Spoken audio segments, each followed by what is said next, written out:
That was horrible. Ye, my creatures of the night, what beautiful music they make. Blah, blah, blah, blah. I'm here, Daddy. It is me and my son, who I love very much. Tell them who you are, son. It is me, son of you. Son of Count Trivia. Wah. No, like this, son. Like, wah. Wah. We will work on it. He is not that great. Hello, I am here. We are watching one of my favorite movies this week. We watched, what did we watch this week, my son? Son of Count Trivia. That is actually my God-given legal name. That is right. It is on your birth certificate. Son of Count Trivia. Son of Count Trivia. I am bullied very often. Yes, because the kids like to call you son of a, what do they call you? Son of a Bitch. That was right. And I say, don't talk about my mommy I that thought son of a way. witch would have been better, but yeah, this is our movie. This is our podcast. We have taken over the podcast. What are you guys doing in here? What the freak? What are you? Son of Count Trivia, get off my chair. I thought I told you not to let him in here. Get out. Go. Go. Get You're it. You're not back Yeah. in here till later. Eat your kibble. 'Kay. It's still in the bucket. That's fine. Okay. Did you get him the blood kibble like I asked for? The blibble. The Go eat your blibble. Go eat your blibble. I will be back, and you will Yeah, be sorry for shunning get out of me. here. Get out of here. So this week we watched Vampires. We watched Van Helsing. was the movie. Vampires. Yes, Vampires. Vampires. The Vatican Detective is what we watched. Is that a movie? That could be. It should be. Vampires. Basically the gist of this. That's actually the sequel to Van Helsing. It's called Vatican Detectives, and it's like a Monster of the Week. I would watch that. Okay, you're saying this like it's a joke. That actually sounds kind of kick-ass. incredible. I would definitely watch With that. like the son of Van Helsing who comes in. And So sorry we were so rudely stolen from for a second there. Son of Count Trivia and Count Trivia. Count Trivia. They really think they own the place now. So if you haven't heard, I am Isaac. I'm Derek. And we are the hosts of That Was Horrible. Was horrible. Yes, the horror movie review podcast where we review the worst in the biz so you don't have to. Or depending on if you're on reverse cycle, like the dishwasher. Yeah. If you're on reverse cycle, it could be the best. Could be the best. horror Depends. I don't know. Maybe you need to You watch watch more horror Alien. movies. Although think this it's terrible. week we specifically picked a movie where it was kind of a differing opinions between Derek Yeah. and I. Critically acclaimed, this movie, Van Helsing from 2004, was a stinker. Not that great. 24% on Rotten Tomatoes, I think. Yeah, 23. Yeah, and 24. 24. And so changed. It didn't change. it changed overnight. Yeah, I went in and reviewed it, went up a point. But yeah, so I watched this movie very fondly when I was a kid, and Derek has watched it one time, two. So I thought, I mean, Yeah. without spoiling anything, I thought I remembered way more about this movie than I thought. So Emily loves this movie to death. Yes. It's one of her, I would argue it's one of her His favorites. good lady wife Emily. That's why we get Yeah. along so well. It's because we both share a mutual love of this movie. I have kind of just tolerated this movie. I watched it in fourth grade was Wow. when I was it's a little, don't research that. In fourth grade was when this movie came out for me, or third grade or something do like that. the math.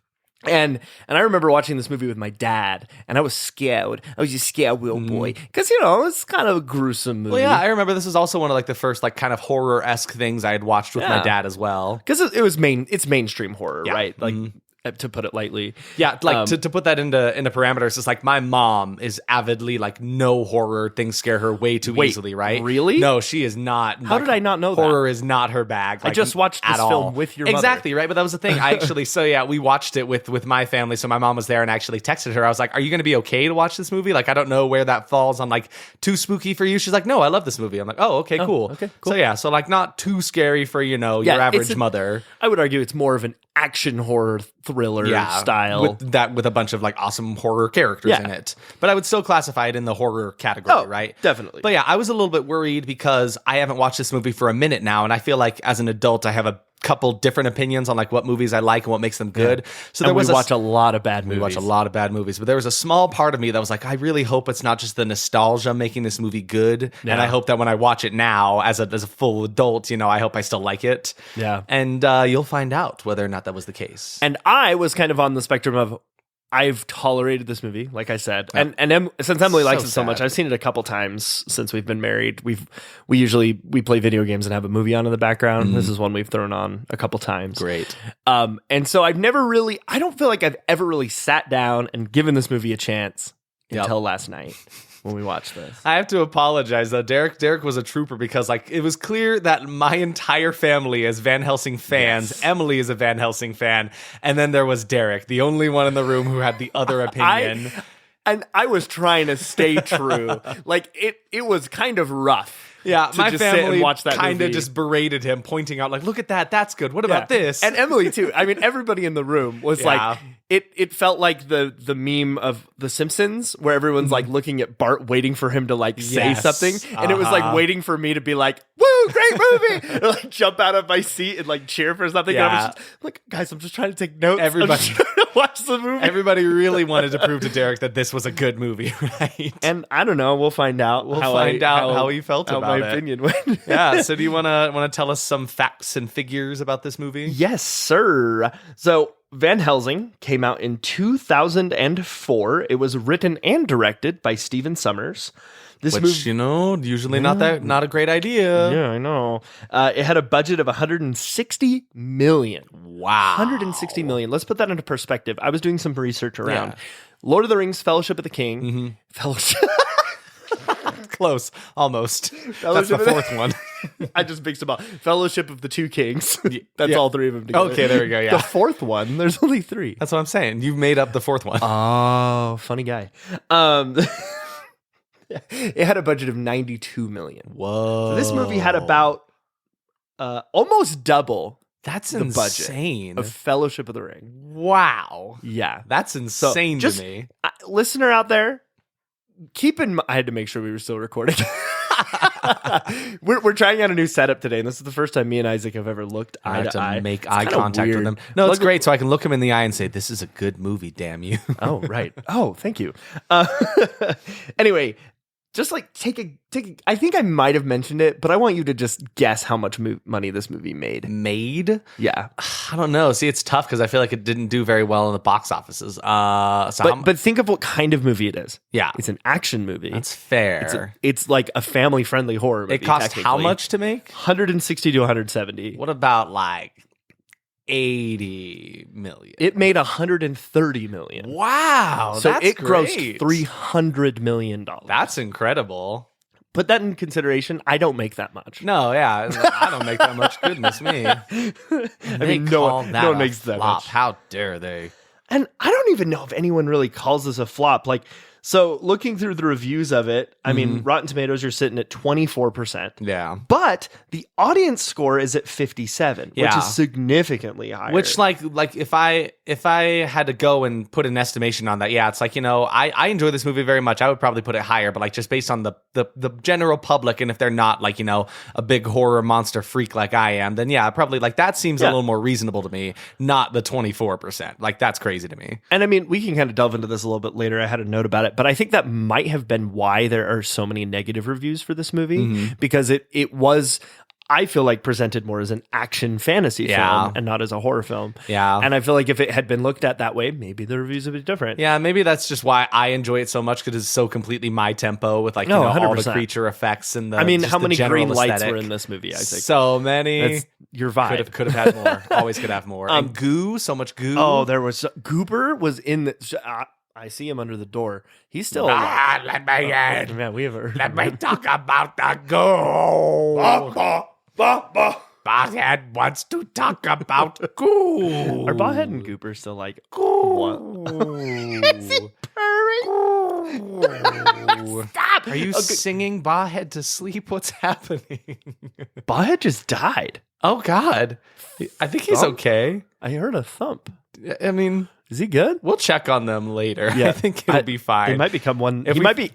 Oh no, I see what's going on. We'll just let it happen. Gooper's actually putting him into a big sack right now. Like cocoon? Yeah, kinda and he's thing? hanging him from the ceiling. I'm sure it'll be fine. That'll It's probably fine. be cool. So, So going on to more scores from this movie. So 6.0 on IMDb. okay. Right? Like it is trending high. Yeah. But then you look at all the critic scores and Metacritic is at 35. Okay. So I mean Metacritic and Rotten Tomatoes, they're kind of sourced from the same places. They're the same yeah, like, tracks. reviews and stuff. It definitely So seems does like a make sense. mixed bag. I can definitely see a lot of the negative reviews for this movie, which made me so sad. But like, it does seem to be kind of all over the place. Like the community is divided. But But and here's the big but. To quote my father-in-law, he big always butt. says that. I don't know And why. here's the big butt, son. Son, I knew you'd finally come around. It's time for you to see the big butt that we keep down here in the basement. I always told you can't come down here, but now, a good point. now you're old enough. Now you're old enough. Come on over. You may smack it once. Oh, but Papa, I want to smack it 3 times. Oh, now if you smack it 3 times, old Jebediah is going to come out and curse you and your whole family. Oh, no. Oh, here's Jebediah. Oh, now you've done it. Jebediah's here. The big butt. The big butt's turning into Jebediah. It is I, Jebediah. Why does he have a pickaxe, Daddy? I am here to curse ye and ye whole family. Oh, boy. With intestinal indigestion for 30 years. Diarrhea. What the freaking crap was that? I have no goddamn clue. For context, though, my Yes. father-in-law, every time I'm like, but, he's like, and here's the big butt. Like, all the time. Does he And really say that? He really says that, and I don't know why. But now I'm going to think of old Jebediah Yep. every time he says that. Because you're still cursed. I am still cursed. Anyway, but to go back, Here's the big butt. IMDb, not IMDb, Letterboxd is at 2.6, which is, Okay. it's right in the middle, Mhm. right? So So literally in the middle. I do feel like it's pretty divided. I Yeah. think it would be it's interesting to put out like a poll or something Yeah. and see who like where everyone sits. So maybe we'll probably do that on our social medias. Keep an eye out for that. Like, yeah, totally. like, do you like this movie? Do you hate this movie? Because I'm Yeah. sure most people who are listening have at least seen this movie. It's Yeah. pretty popular. Which I mean, also, I kind of want to know that for most movies we watch. I think it's really interesting to see like the public's opinion on this kind of stuff Yeah. too. I just think it's more feasible with a movie like this. Yes, that is like very so mainstream. clearly divided. A little more mainstream. Has Hugh Jackman in it, Kate Beckinsale. You know, Hugh like Jackman. Hugh Jackman. So Stephen Sommers, who wrote and directed this movie, Correct. Are you familiar with him at all? No, sir. I think you are. Oh, am I? Yeah, because he did The Mummy. Oh, okay. He did G.I. Joe, Rise of Cobra. Wow. He did Scorpion King. He wrote and created both Scorpion King and The Mummy. Wowzers. Okay, and The so Mummy he's Returns. Done quite a bit then. Yeah, but don't forget he also did... there's none that are like funny. I thought you had prepared. I He thought I did he did too. Peppa Pig: The Reckoning. He did Peppa Pig: The Reckoning. No, I mean he directed a version of Catch Me If You Can, but it's nowhere near the excitement that was the Like cool Catch Me one. If You Can with the No. not that one, the Not that different one. No, it was a Interesting. different one. So, No, please don't do this to me, please. I'm so young. hello, come on, Oh. it is me, Timothy the Timothy Man. Timothy the Timothy. Okay, I am hello, here again with a Timothy. game show. Don't confuse me for Drew Carey, I think because I I'm should like not. pay Count Trivia to like subdue you at the door or something. Well, that Keep would be you from very getting rude. in here. So, I hear that you watched the movie Van Helsing. Yes, Timothy. Van of Helsing. Timothy's. Did you know that this movie was made and written by the same guy who I- did The Scorpion Yeah, King? I just heard about that. Thanks, Tim. So today's game, we're going to take quotes from The Scorpion King and quotes from Van Helsing, and let's see if you can figure out which is which. I'm really worried because I feel like in my head, I'm like, oh, I'm going to be fine. I just watched this movie literally the other day. I should be fine, but I don't know. And just for clarification's sake, I will be replacing names with silence or other names Okay. to help. Because, you know, if I say a name, you'll know what movie it's from. Well, I feel like doing silence or a fake name is kind of throwing a mixed bag in there. It's a mixed bag. All right, here's Tim, your let's first go. one. Okay. Like all of my inventions, they will try to use it for war. Oh my God. What? I already don't know. That's Van Helsing? That is from Scorpion You're King. kidding me. What Philo says that inventions to are there? Mathias. I don't know. I didn't watch that movie. All right, here's another one. Can you remember everything about your life for the last 7 years? Or anything at all before that? Scorpion King? That's Van Helsing, what my the guy. shit? God damn. How am I so bad at this? I know, but we just watched that movie. I know. How much did I pay attention? Jesus. This one will probably be easy. Uh, A silver steak? A crucifix? What? You don't think we've tried any of that before? that's definitely Van Helsing. Kate Beckinsale said that one. They are such a nuisance during the full moon. They're so hard to control. I'm scared to say yes, Van Helsing. Yeah, it's Van Okay, Helsing. good. Count Dracula said that one. I guess it would help if I knew like anything about the Scorpion King, but I would assume there's no werewolves and full moons and vampires. I've never actually seen that. So where are we going? The Valley of the Dead. That's a scorpion? That's a scorpion. Okay. Whew. I was scared. I really was. All right. This is for the win. Okay. I wasn't keeping track. Or the lose. I'll remember later. I think I've got more wins right now, maybe, or maybe I'm tied. I should also keep track. He's the first one to kill this creature in over 100 years. I'd say that's earned him a drink. That's definitely Van Helsing. That's definitely Van Helsing. After he kills one of the 3 vampire brides, and we'll talk about that in a minute. All right. I actually have one more. Oh, okay. Ladies and gentlemen, I give to you... Van Helsing. It could have been the Scorpion. All right. I've been Tim, your game host. Isaac is the winner. Goodbye. Tim, I don't know how you keep getting in here. I thought we revoked your membership, but it's crazy how much of those quotes are similar, though. Yeah. Like, I didn't read the full quotes, but a lot of them are, like, completely interchangeable. That's you just insane change to me. out, like, some Egyptian god's name for the Van Helsing, Van Helsing Frankenstein or vampires, something. yeah. So, yeah, that's that. Neat. Fun fact. It's not a fact. It's not trivia. Okay. This movie was nominated for 24 things. Whoa. It won 3 of them. Oh, okay. So I'm not going to go through all of them. Yeah. But it's just like your generic things like best horror film, best action film, best special effects. Okay. Best, like, it also got worst film a couple times, best hero. It did win. So all over the place. Best this, worst that, best this. No, honestly, it is all over the place. But it did win a few things. Like it won worst male fake accent for Dracula. For Dracula's. Which, makes sense. And then worst female fake accent was nominated. Mm-hmm. It did win best music a couple times. Okay, it won best film a couple times as well. Wowzers, okay. Why though? It doesn't.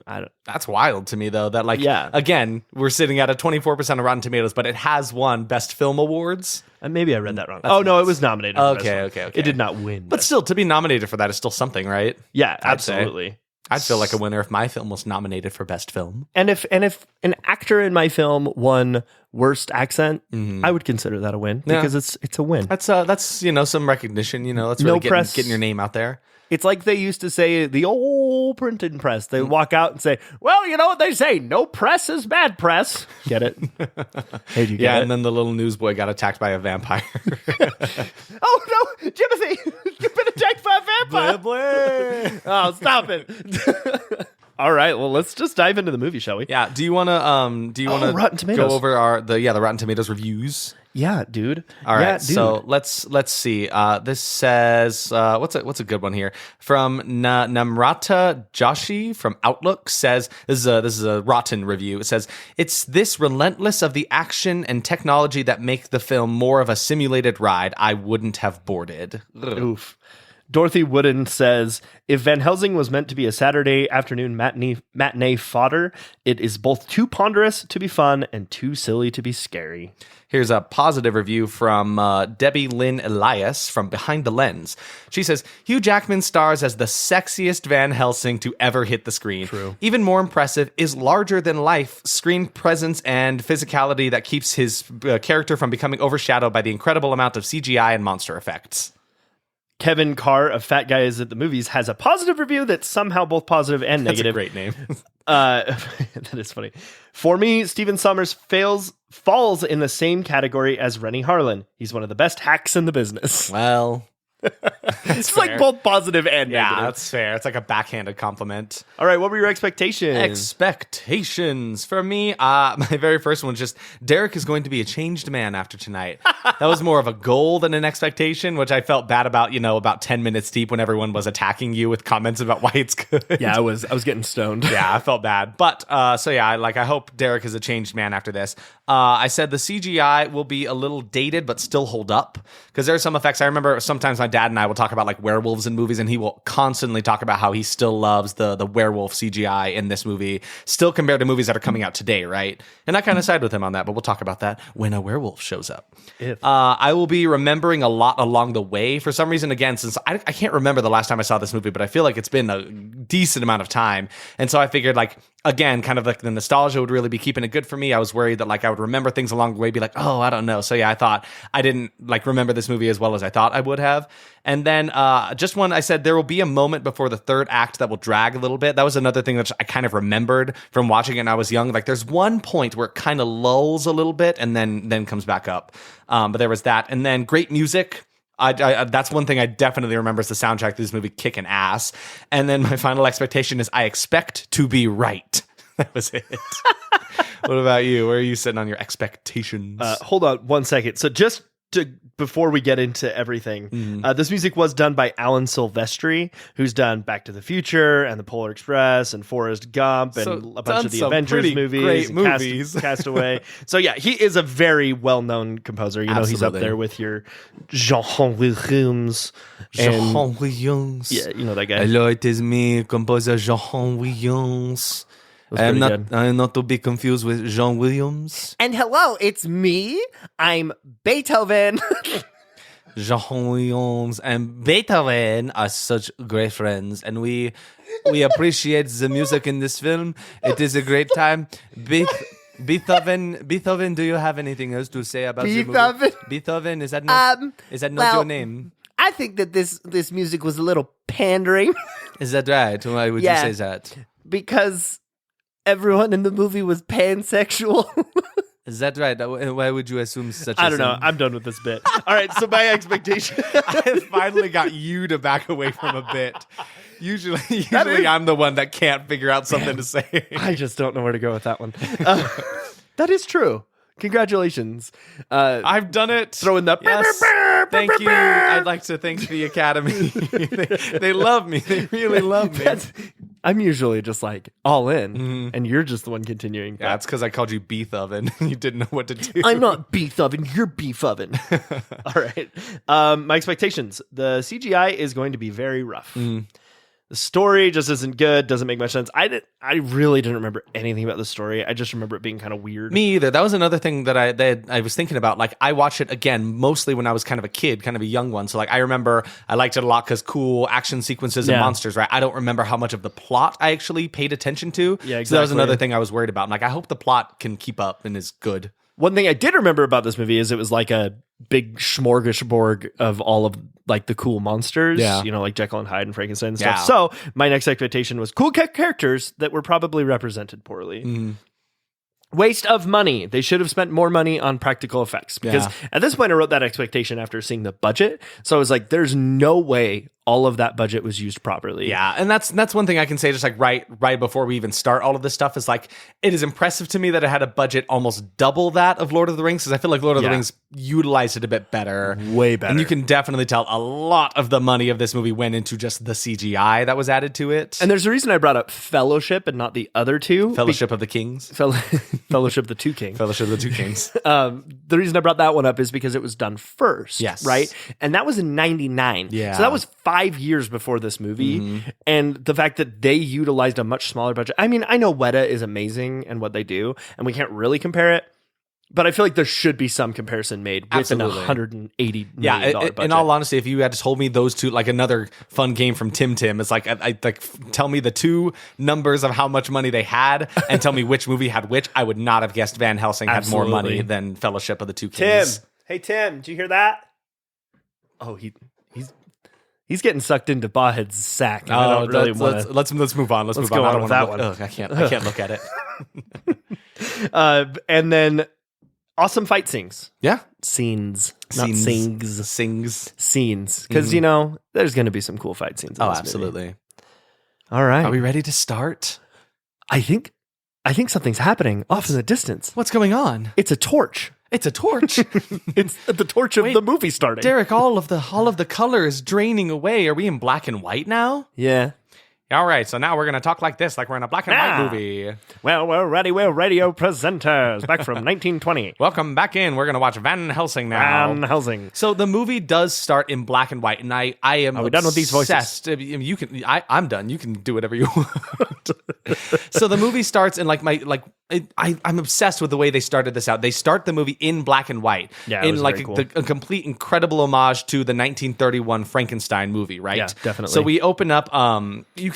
you can tell immediately we start in Castle Frankenstein, and he's got his whole laboratory set up and stuff. I mean, there are definitely some times where the CGI is kind of meh, but it's like, it's not bad. You can definitely tell there's a decent amount of like a practical laboratory set built up, and then they added more on top of it. Definitely more video effects. Yeah, more VFX, here. absolutely. At least in this moment. And immediately we're getting some like pretty stellar performances from everyone thus far. We meet Victor Frankenstein, we meet the monster, we meet Dracula, and Dracula is having a conversation with Victor Frankenstein, basically saying about how like he has used up his worth. He's like, I don't really need you anymore. You have done what I wanted you to. So basically he has equipped Victor Frankenstein with the whole laboratory, the castle, all of the equipment he needs to create the creature, right?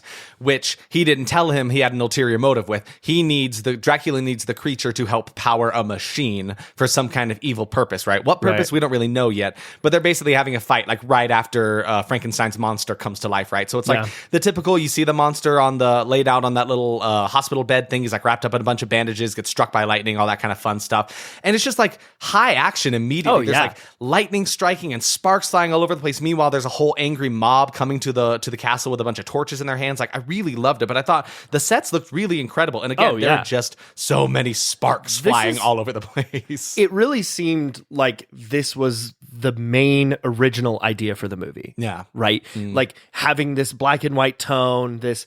I don't know. I feel like somewhere along the line with writing, he kind of got lost. And we'll go over that a little bit later. But and like, I also hear that like black and white movies are just harder to sell. Because I think I remember reading a thing that I want to say it was Guillermo del Toro's Shape of Water, which I don't bring up enough. No, you don't bring that up. He wanted to originally do it in black and white, but the studio execs are like, we can't do that. Black and white movies don't sell as well. That's interesting. So it had to be in color, right? I mean, that makes sense. Most people have eyes. Right? It's a bit easier to sell things with color, right? I personally love black and white as an aesthetic, but I could totally see it getting old if it was overused. So I can appreciate it being used for like a sequence here, because spoiler alert, it doesn't stay for the whole movie. No, yeah. But I thought it was great because it was like a flashback, right? This is not the time period that the movie is taking place in, right? It was very effective. Yeah, I loved it very much. Yeah. So yeah, I felt like you had somewhere you were going for a second. I forgot it. Oh, that's okay. Keep going. So basically, Victor Frankenstein is like, I know I'm onto your plans. I won't work for you anymore. And Dracula's like, well, I don't give a shit. You've done all the stuff that I need you to do. So bye. And there's an incredible moment. I love this bit so much, where Victor Frankenstein is holding a sword up to Dracula, kind of threatening him. And he's like, oh, really? He's like, you can't kill me. And he walks straight into the blade, and it plunges through him with this like nasty squelching effect. He goes like halfway through the blade and then all the way to the hilt of the blade. And he says, I'm already dead. It's very cool. Such a good moment. Very cool effect. And the whole time, Dracula, well, yes, his accent is a bit questionable. I didn't like hate it, but I was definitely like, well, it's not fantastic. There are better Transylvanian accents out there. Like me? Do you like my accent? No, what? No, I don't. Please. Will you go check on Bobhead? Has he been behind my chair the whole time? I think so, but I wasn't really watching. Go check on Bobhead. I don't think he's okay. Okay. I hear him trying to scream, but he's not. Isaac loves this scene though, with him getting stabbed. Oh, he was freaking out. It is one of the scenes that like stands out for me when I think about Van Helsing. That is one that like gives me shivers still, when he just impales himself on the sword. And this Dracula is so cocky, so full of himself. It is so, he gives a great performance, right? He is like a great portrayal of a vampire and of a Dracula for sure. So I'll definitely agree with that. Yeah. He plays the Duke in Moulin Rouge, which is like so hilarious with to him me. And his gross mustache. Richard Roxburgh. He also plays Rake in the TV show The Rake, which is like an Australian show. Yeah, it's an Australian judge show. So he's like famous for that. I definitely feel like he wasn't made to play Dracula personally. However, I do agree. I think he played off the like kooky kind of like almost sexy, suave Dracula. It worked really, really well. Yeah. It was very effective. And you can just tell he's all high and mighty because he knows nothing can kill him, or nobody knows exactly what it is. Because you'll find out later in the movie that like your typical stakes and crucifixes and stuff don't affect him. and they're pretty funny when they come up. But yeah, so he's like definitely high and mighty. Like he knows nothing can stop him, so he doesn't really give a shit about anything. Real quick, this doesn't actually matter, but I lied. He doesn't play Rake. He's just on the TV show Rake. And he looks almost exactly like the guy who plays Rake. That's weird. So he's on the show, but looks just like the dude? Well, now I'm just confused because they look almost identical. Well, wait. I'm a friggin' idiot. I shouldn't talk like I know things. He does play the main guy. He's just not actually called Rake. Oh, okay. Wait, or maybe it's... Anyway, we're moving on. We gotta. So there's just some neat effects moments here. So I believe Dracula. There's a really cool sequence actually where Dracula kills Victor Frankenstein, but you see it in the shadow. I like that, and that's a lot. something I really love. We had some good monster delay with Dracula specifically. You do not see him transform into his full vampire form until like the end of the movie. Yeah. You see lots of other stuff, but like him specifically, they are withholding from you. So there's a bit where the fire is shining light onto the wall, and you see in the shadow him like kind of get into like this vampire shape with his wings and stuff and just bite into the neck of Victor Frankenstein. Loved it so much. Cool. Yeah. And then the creature gets up from his bed and throws this gigantic piece of laboratory equipment at Dracula and like hurls him into the fire. It was incredible. But then Frankenstein's monster tries to escape, right? He takes his dad's corpse, I guess, because he's probably dying and bleeding out. Yeah. And he runs out and tries to escape. And then as he's escaping, Dracula comes out of the fireplace and his burned face is like slowly putting itself back together. And I'd say that was like probably like a 60 to 70% good CGI. It kind of reminded me of like CGI of the undead and like the first Pirates of the Caribbean movie, which is not, I would not call incredible effects, but like it was one of the better ones. You know what? So, I mean, we'll definitely get into this a little bit more, but I think we can kind of tackle a bunch of it right now, right off the bat. Yeah. Like, so anytime it showed face-ups, like face-ups, like close-up shots of people's faces when they're like burned or dismembered or anything, they opted to always use CGI. I mean, correct me if I'm wrong, but it definitely seemed like it. Yeah. And I think the reason they did it is because like he reformed. Yeah, right? exactly. But it wouldn't be good to like, well, I mean, it would, but like, probably do a whole prosthetic thing of makeup on his face only to cover it up after the fact. And I agree with you there to a certain extent. Yeah. I just feel like there are ways, and again, correct me if I'm wrong, there are definitely ways to make that look better without full CGI. Yeah. It just looked funky. It looked fake. It almost felt comedic. Yeah, there are definitely, like, that is one thing throughout. Most of the CGIs on the faces, close-ups of those kinds of stuff don't work incredibly well for me. And it would have been Didn't better. take me out of it, but... It kind of took me out of it personally. It really felt like a comedic thing, right? Where it wasn't comedy. It wasn't at all. I think you just find it funny. I probably just find it funny. And that's okay. Yeah. We have different senses of humor. Yeah. But the designs so far for all of these creatures are really working for me. You see the silhouette of Dracula in his full vampire form, like his wings spread out again in the shadows. Looks very cool. I like the way, I mean, Victor Frankenstein just looks like a scientist, not too much there. Yeah. But Frankenstein's monster, his design looks incredible. It's still one of my favorite, like, more modern redesigns of the monster. He's got this, like, he's got this headpiece on the back of his head is like this glass dome, and you can see the electricity trickling up there in his brain. He's got this cool glass bit in his chest, right where his heart is, where again you see more electricity through there. He looks incredibly just like patched up and sewn together. He just looks gnarly and nasty. Really Love him. cool. That, for me, the incredible creature design stops when we meet Igor.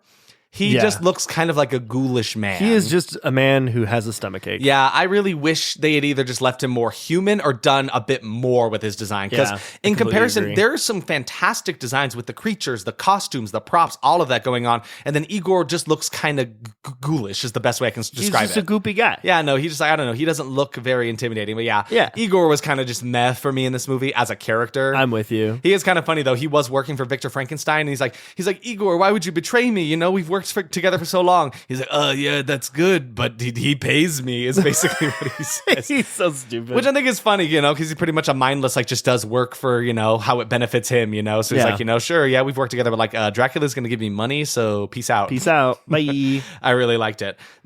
So Frankenstein's monster walks out with his dad's corpse. He is running to the windmill, just like in the 1931 movie, which, if you don't know anything about the Mary Shelley Frankenstein, that doesn't exist. That is not a thing at all in that book, which is fine. I still enjoy the 1931 movie very, very much. So yeah, so I really enjoy the homage to that kind of movie, right? The Universal monsters, where they're going towards the windmill, and then the mob starts to follow them with all of their torches, climbs up to the top of the windmill, and then everyone starts throwing it. So he burns in the windmill, just like in the movie. Yeah. And then Dracula flies out from the castle along with his 3 brides. And this was another bit where the CGI was kind of, ooh, that's not that great. Because it looked like through the clouds, you can see them flying up over the horizon. And they look pretty much still, except for their wings that are kind of flapping. Yeah. Like the CGI on them was not that fantastic for me. And they were way in the distance. This was an effect that they did a couple times where I know this isn't what they did, but it looks like what they did is they took a still image and then in Microsoft Paint,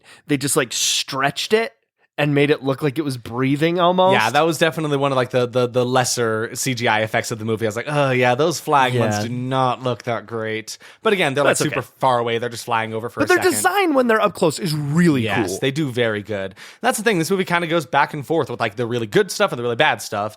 Yeah. But yeah, that was just one point that I noticed. But I think the burning windmill looks incredible. And just it looks awesome. And the cinematography of it all, like it's so great. It is such a good job of doing a modern retelling of something like the 1931 movie, right?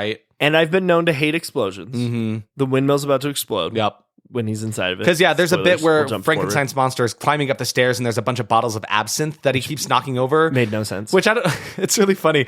Why would you store them that way? There's a bottle of, like a half-used bottle of absinthe on like every single step that he keeps knocking over. Do you not store your absinthe that way? Maybe I should. I don't know. You know why it's called absinthe? Oh, why? Because you leave it absent somewhere. So every step you're like absent. That's something. But yeah, so what did you think of the windmill that does explode? Yes. I give this explosion out of explosion. Nice. And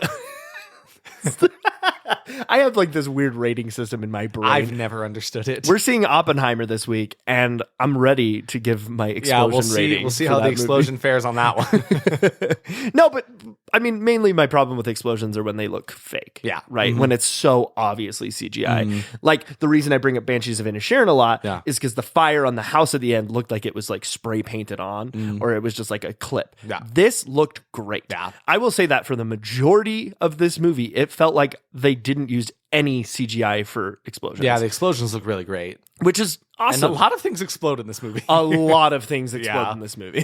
Yeah, totally. But it never took me out of it. I was never, But yeah, so that basically concludes the wonderful opening sequence that is shot in black and white. Right before the windmill explodes, Frankenstein's monster just shouts, "Why?" And the whole town freaks out because they're like, he's a monster, he can talk, what the hell? And then we get our one moment of 3D effect when there's like a gear at the bottom of the windmill and it shoots up straight up into the camera. Yeah. And it really felt like that old like Spy Kids 3D style. Like, put on your 3D glasses. It's like, hey, remember how this movie wasn't 3D and we made you get the glasses? Here you go. Here's the one scene in the whole movie. So strange to me.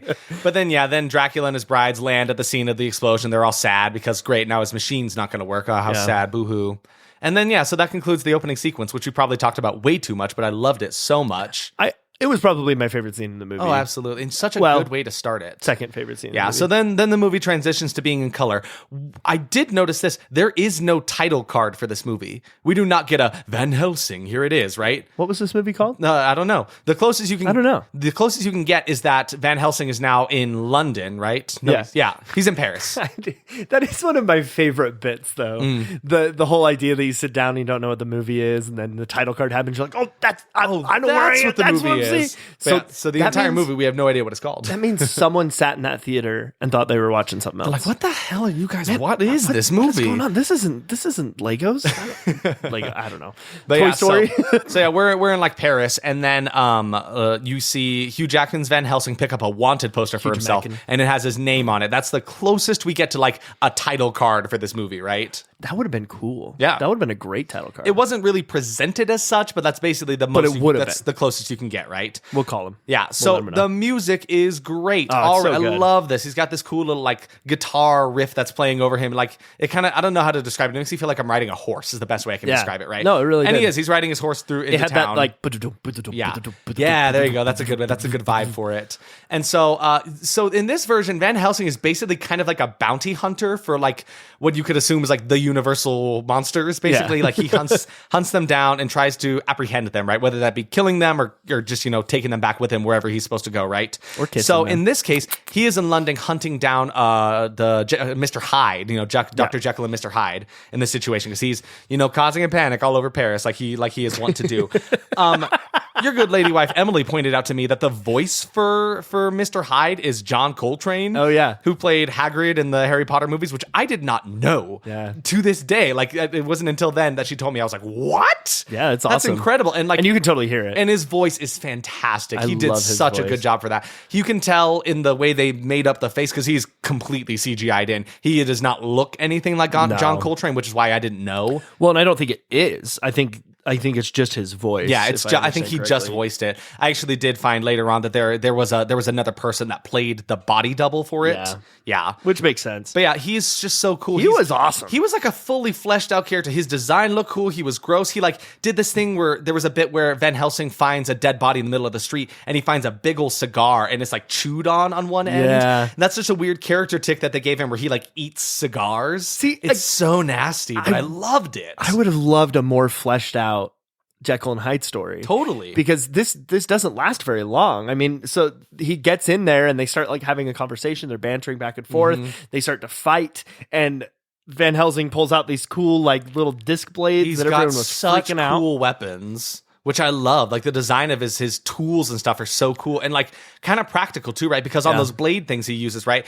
It's like, we're back in some like olden times where they probably don't have incredible. Yeah, we don't have incredible technology, so he has to like pump the handles on them to make them spin, which I thought looked really cool. They were just just like well thought out. They were just glorified pizza cutters. Yeah, pretty much. But they spun cool. They spun really cool and they did some damage. They did. Yeah. I should say the long hair works on Hugh Jackman. You are in love. He's gotta rock that look more often. I think it's really good. There are a lot of people in this room, and we were all gushing over different things.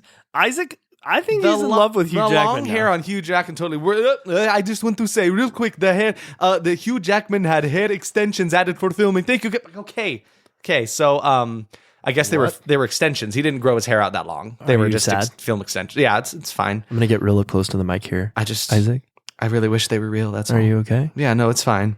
Count Trivia just told you some really sad news. Yeah, it's fine. Let's just move on. The CGI on Dr. Jack or Mr. Hyde looks pretty good. Like you can tell, it's kind of like it's a little dated, but I think it works. The way he moves around seems very good. I would still like. He was moving enough for it to not be super noticeable. Yeah, but like he had a lot of weight to him too. Like I could really feel every thud of his step. But like I'd honestly argue that like this fight scene between the two of them is way better than any scene with like the Hulk in any of the MCU movies, right? Oh yeah, like really good. It was fun. It was a lot of fun. He like they're in a bell tower, right? Or are they in They're Notre in Dame? Notre Dame, yeah, which I think is under construction. Like they're putting together. That was one thing that I think it was Emily or everyone was freaking out about, like the attention to time. Yes, like when it was done. Because in the background you can see Tower. the Eiffel Tower like being built. It's like halfway done, which I think is so neat. Which is crazy because I thought that was brought here by spaceship. Yeah, I didn't think it was ever built. I thought they shipped it in from Las Vegas. I don't know, but yeah. So it's a great fight scene between the two of them. There's a bit where the Van Helsing hides inside one of the bells. He like no. He doesn't hide it. No, Mr. Hyde knocks it on top of him, right? I guess he does hide inside of the bell. Very funny. So yeah, Mr. Hyde shoves it on top of him. Then he hides up inside of it, and Mr. Hyde lifts up the bell and he chops off one of his arms. This was cool. And then his arm lands on the ground and shrivels into his like the Dr. Jekyll version of it, right? So it's all like withered and small. I really liked that. That was such a cool effect. I kind of fangirled over that a little bit. But yeah, then their fight takes them up to the ceiling, and then Mr. Hyde knocks him off the building, and he grappling hooks through him. And here's one of 10,000 sequences where people swing from things. Yeah. Like this movie must have been like co-directed by like Cirque du Soleil because there were so many trapeze bits, zip lines, swinging from ropes all over the place. Maybe the budget went to all of the lawsuits they had to deal with after the fact. Or maybe the training from Cirque du Soleil. Or both. Yeah. But so yeah, basically he zip lines through him. They do this cool like he climbs back. He like gets swung back up to him. Then Mr. Hyde falls on the other side of the building and swings through the big glass, the stained glass mirror or the window of Notre Dame, right? Yeah. And then plummets to his death. Then the people find him as he's falling to his death. He is slowly turning back into Dr. was Jekyll. really cool. Love that too. Again, completely different actor. Definitely not John Coltrane. Yeah. Somebody else. But yeah. As he's falling down, he's reverted to his normal self and dies, splats on Kind the of ground. sad though, right? Very sad. I didn't want him to die. No, I wanted mean, more of that. Dr. Jekyll and Mr. Hyde is kind of a sad character, right? Because he's like a good guy who gets taken over. So yeah, the he dies, and it's kind of sad, honestly, because you feel bad for him. He looks very sad as he's falling to his death, and then the townsfolk look up to Van Helsing up on the top of the building, like, Van Helsing, you murderer! Yeah, which kind of sucks. I mean, I don't know. I guess he just looks like a normal dude. They didn't see that he was a monster of any kind. But yeah, Van Helsing is definitely like just doing his job and deemed as a murderer because deaths happen in his line of work, right? It kind of felt a little unnecessary to have that at all. Yeah. They could have just had him fall to his death and then move on. It just adds to him being a vigilante and not being really wanted or accepted by society, I guess. Because he kind of does have like a lone wolf kind of vibe to him, like I don't care about the people. I just do my work and I go home, that kind of stuff. I mean, that fits into him having like maybe 5 lines in this movie, but let's go. So yeah, then he goes off to the Vatican to confess for his sins when really you find out there's some order that's there at the Vatican, right? Who has hired him. He's like part of this little secret underground society that basically goes out to hunt monsters is basically their whole deal. Which is really cool. Yeah, they call themselves like the last defense against evil, which I think is kind of neat. See, okay, TV show idea, right? The last defense against evil. Totally. It's right there. I would love to make see a this. TV show. And that's another thing. This world... Give us royalties. This world feels so rich because there's so much... He takes them underground of the Vatican. There's like this whole like dungeony like lab, I guess, or like where they just have this operation here where people are like, they're busy doing work. They're gathering and researching on paperwork. They're building cool weapons and stuff. They're sending people out to go hunt more things. Like It's cool. It's so cool, but it feels so lived in and like well crafted. I did really like this. And they also have like a different bishop or a different priest from every single religion or every see them all different over. continent, country. Yeah. It was very cool. Very good attention to detail. I loved it. So yeah, he basically gets a new mission that's like, you're going to be sent off to hunt down Dracula. I looked down at my note for this part. First, he meets with the Pope and his merry band of bishops. Really though. Yeah. And then he meets with Inspector Gadget. Yes. Honestly though. So we meet Carl, who's a friar, Friar Carl, and he is a great comedic relief in this movie. It somehow doesn't detract from the rest of the movie's tone, which I love because I often hate when a movie has set its tone, it's kind of darker in nature, right? It's a horror thriller, right? And then they add this like one funny character who keeps throwing in these quips that just aren't working, but somehow Friar Carl does it, and he does it so well. Everything he does, I'm like, no, everything it perfectly is. It is funny. I love it. It's landing for me, and it is not pulling away and making me feel like the movie can't pick a side, right? Yeah. But yeah, that was played by David Wenham, who was also in the Lord of the Rings movies, right? Wait, what? Yeah, Wait, what? You know that. Do I mean, yeah. Oh, yeah, yeah. Your wife is going to be upset with you. I knew that. I definitely knew that was Faramir the whole time. So Carl is basically his gadgets man, right? He is he is the one who is going to equip him with all of the cool weapons and just fun gear to fight the vampires, right? They've all got really cool designs, but his crossbow in particular has a really cool design. And Count Trivia told me, because I'm not going to let him back in the room, he told me Hugh Jackman's crossbow weighed about 45 pounds. Whoa! Yeah, that thing was too beefy. Much. Mm-hmm. And he's also got a bomb that he's been working on for years and years that like is supposed to create light equal to that of like the power of the sun. And I'm just like, okay, what? Check Say that one more time. It is this bomb that he has crafted is supposed to create a light source equal to that of the sun. That's a lot. Right? That's going to give everyone cancer. Yeah, and it feels... yeah, you're right. That's kind of like nuclear warfare but almost. It's kind of funny that he's like, yeah, I don't know what to do with it yet. It's like, my guy, vampires exist. Oh, don't you wait. think that would be a good idea Hold to use on. against them? Wait, yeah, what? Throw it at freaking Dracula. It's funny to me that he does not think about that. But yeah, I'm like, okay, so Chekhov's sun bomb, question mark? But yeah, he seems unsure of what's going to happen there. My bomb is the power of 1,000 suns. So then we cut away from them, and then we meet this family who are basically werewolf hunters, and we get a cool werewolf trap scene. I thought it was Hansel and Gretel. Yeah, you did think that for a minute, right? And I mean, for a long time, I thought in that. all honesty, with the way they're throwing in Dr. Jekyll and Mr. Hyde, Dracula, Frankenstein's monster, all of that stuff, you could easily assume these would be the Gretel and Hansel. And I have a question for you. What's up? Why wasn't it? It could have been. I honestly would not have hated if they were. I think it would have been cool. You know, Yeah. they had some trauma. Yeah. They're fantasy characters. So it's a brother and sister that kind of got some skin in the game in the fight against Dracula, right? So they're werewolf hunting right now. So the brother, Valken, is tied up against a post, basically as the bait for a werewolf to come up. Yep. And then he does this cool trick where like the werewolf is charging at him and he like flips himself up to the top of the pole and lands on top of it. Yeah, it's circus a delay.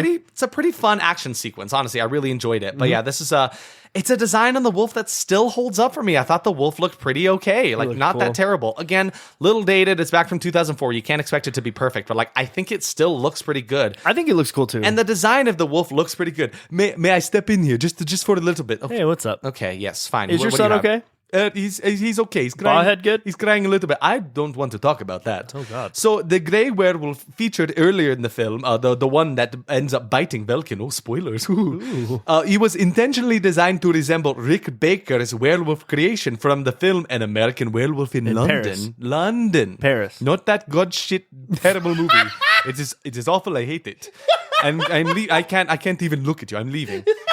So yeah, the werewolf here was designed to be God shit instead of dog shit. That was wolf shit. Maybe, I don't know. No, it's funny. So it was intentionally designed to resemble a bit of Rick Baker's wolf from that movie, which I love that design, honestly. Yeah, I honestly do too. And here's Miss Sexy. We got I wrote that. Kate Beckinsale coming in as Anna. Sexy lady. She is gorgeous. She's like, her makeup and her hair are perfect every time you see her. Her costume design looks really cool, honestly. I really did like her costume. I was kind of annoyed with her sexiness, to be completely frank.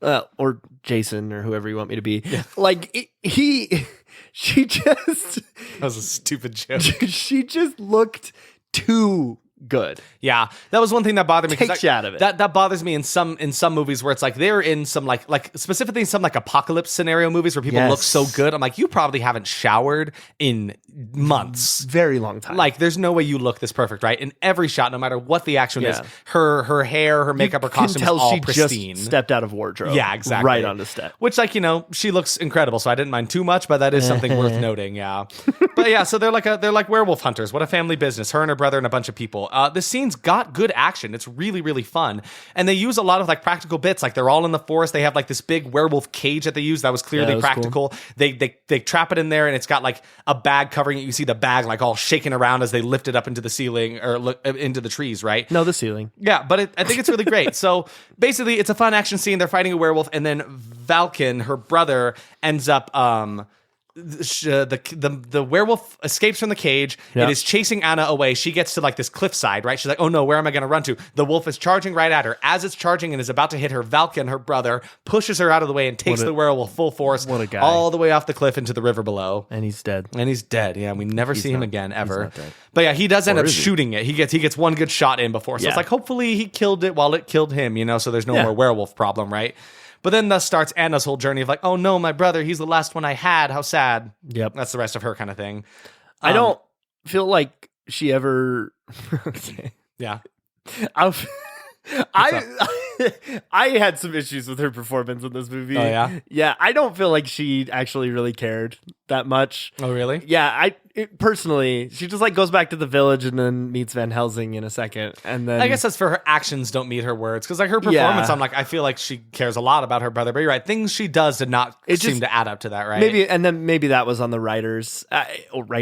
It just nothing ever like I genuinely forgot about her brother as soon as she met up with Van Helsing. Yeah.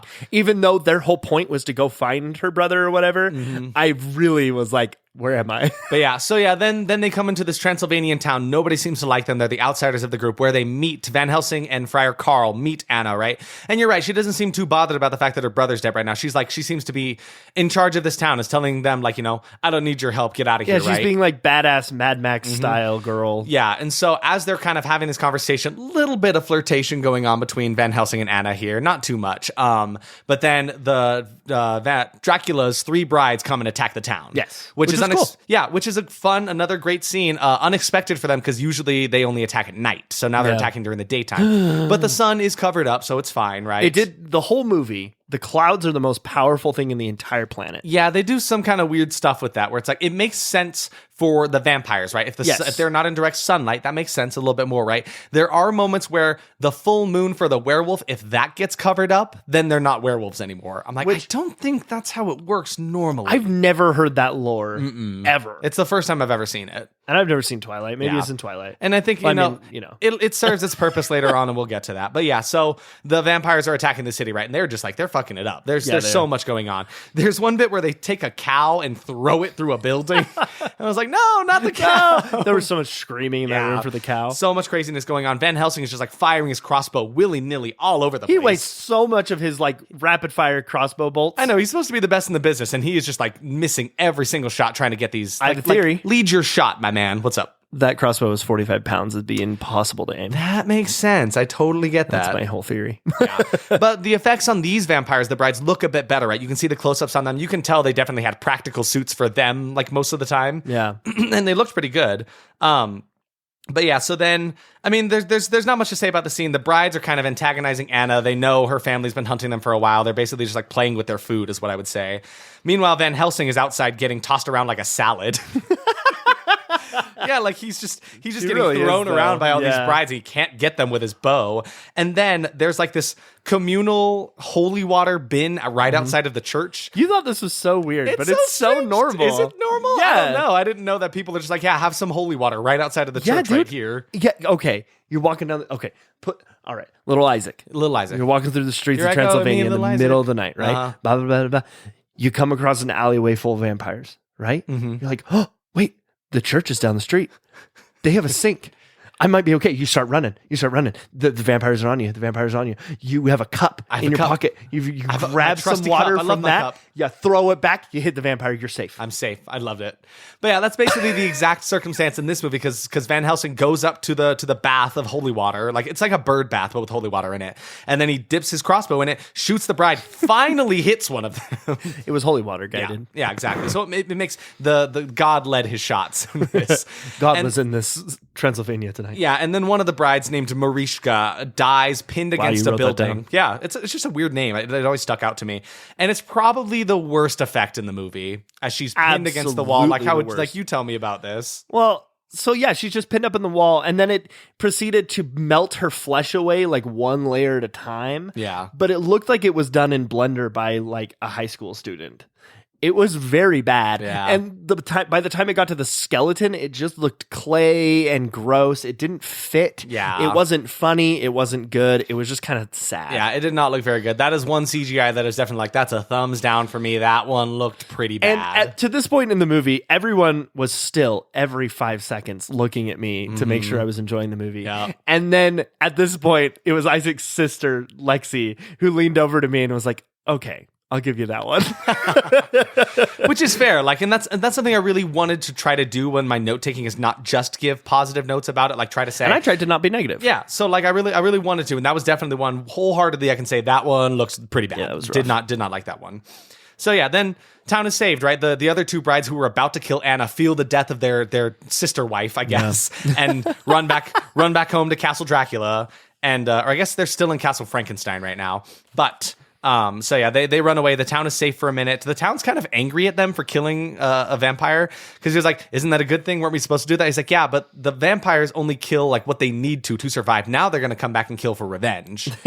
This was the gravedigger guy talking, whose name is Top Hat. Yeah, in the cast, his name is just Top Hat because that is like notably what he wears. He's just like the gravedigger of the town. I did like this guy. I wanted to like him more, but I did like him enough. But when he was delivering this line, he was like giggling about it. Yeah. He was like so happy. Which is kind of funny because like I guess that makes sense for his character. If he's the gravedigger, that's business for him, right? yeah, which is very funny. Yeah, he kind of gave me the vibes of like Riff Raff from Rocky Horror Picture Show. Yeah. Yeah, that's kind of the vibe that I get from him. But so then we go to I assume Anna's family manor, I guess is where they're at. It doesn't really describe where they go. And then Van Helsing and Anna are still bickering. She's very like proud of her family, and he's very like, I don't care about the lives of mortals, just the job. And it's like, it's a match made in heaven between the two of them. It's like, just kiss. Can you explain to me something? Yeah, what's up? I don't remember Hugh Jackman saying any lines in this movie. Yeah, you said that. He says a decent amount. I don't think he does. I think he was just like, everything else was happening to me in this movie. And he just, I don't know. It's so forgettable. Maybe I was just looking too much at his hair. Maybe, I don't know. I personally liked his performance a lot. But their romance in the movie actually doesn't bother me very much. I feel like a lot of horror movies really throw in a romance to really force it on you. And I think this movie could have done without it, but it also didn't detract again from anything for me. And now maybe it's just because they're both hot. I don't know. I think, I mean, that does help. But also, like, it didn't bother me as much as I thought it would. Yeah. I knew it was going to happen, so Right. I was like, okay, this is going to be It's typical. annoying. You see the two of them on the poster, like, oh, well, they're going to kiss. It just feels stapled on, and I only feel like it ever even comes up in like 3 scenes. Yeah. which is why I wasn't bothered by it. I was simultaneously bothered by it and not simultaneously. Yeah, they also didn't shove it on you all the time. There wasn't like a sex scene between the two of them. There was like one passionate kiss that they share, and that was pretty much it. Yeah. So like good. It was a healthy amount of romance in it. But she's adamant on going on the hunt for her brother alone. Or like going to hunt down Dracula, right? Because right now she thinks her brother's dead. And so Van Helsing sprays her with the stuff that he happens to have that just like knocks her out. I'm sorry for this. Yeah. He's like, I'm sorry. It's kind of funny. But he said a line. There you go. You remember the line. See, he did say stuff. But yeah, he basically is like, you should not be going to do this alone. So he drugs her, puts her to sleep. Nothing weird happens, guys. Don't freak out. But like, yeah, he basically just drugs her so she doesn't go off into certain death alone, right? Yeah. So then she wakes up and something is inside the manor. What's there? So you can obviously tell there's a werewolf coming through the house. This is one thing I also did not enjoy very much. And it's an effect that almost never works for me. They give you this weird werewolf vision shot where she's walking through the house and he's crawling up on the ceiling. You can see his perspective looking at her. And it's got this weird kind of distorted effect on it. I don't know why, but that effect never looks good to me. It just never really works. I think the only time it has ever really worked for me is in movies like Predator. Werewolf in Paris. No. In movies like Predator, because they've got that cool like heat vision seeing effect. Yeah. Like I really like that. But yeah, I don't know. Something about giving the perspective, like the monster vision, like is almost always a miss for me. I'm not really sure why. But yeah, he's a wet dog that's climbing around this, like he is, yeah. He's on the ceiling dripping dripping everywhere. down, and then she sees him, and like she almost gets attacked by a wolf, and then the moon gets covered up by the clouds, and suddenly her brother is there. Oh my god, Valken, you're alive. It's so, and I think it's just a weird thing that like, okay, so the moon is still there, but because it's covered up like the vampires, you're not a wolf anymore. And I think that was solely for the purpose of showing her that the werewolf was her brother. Yeah. So yeah, in that transition where he got thrown off the cliff and shot the wolf died. He then became a wolf. So absolutely good thing he's still alive, but your brother's a werewolf. So like, yeah, thought it was super weird.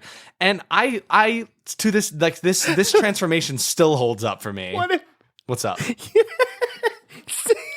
sorry. Yeah, no, come on. What if, okay, so you know those like children's books that are like, so you're having a baby, so you're expecting this. Yeah. So your brother's a werewolf. So your brother's a werewolf.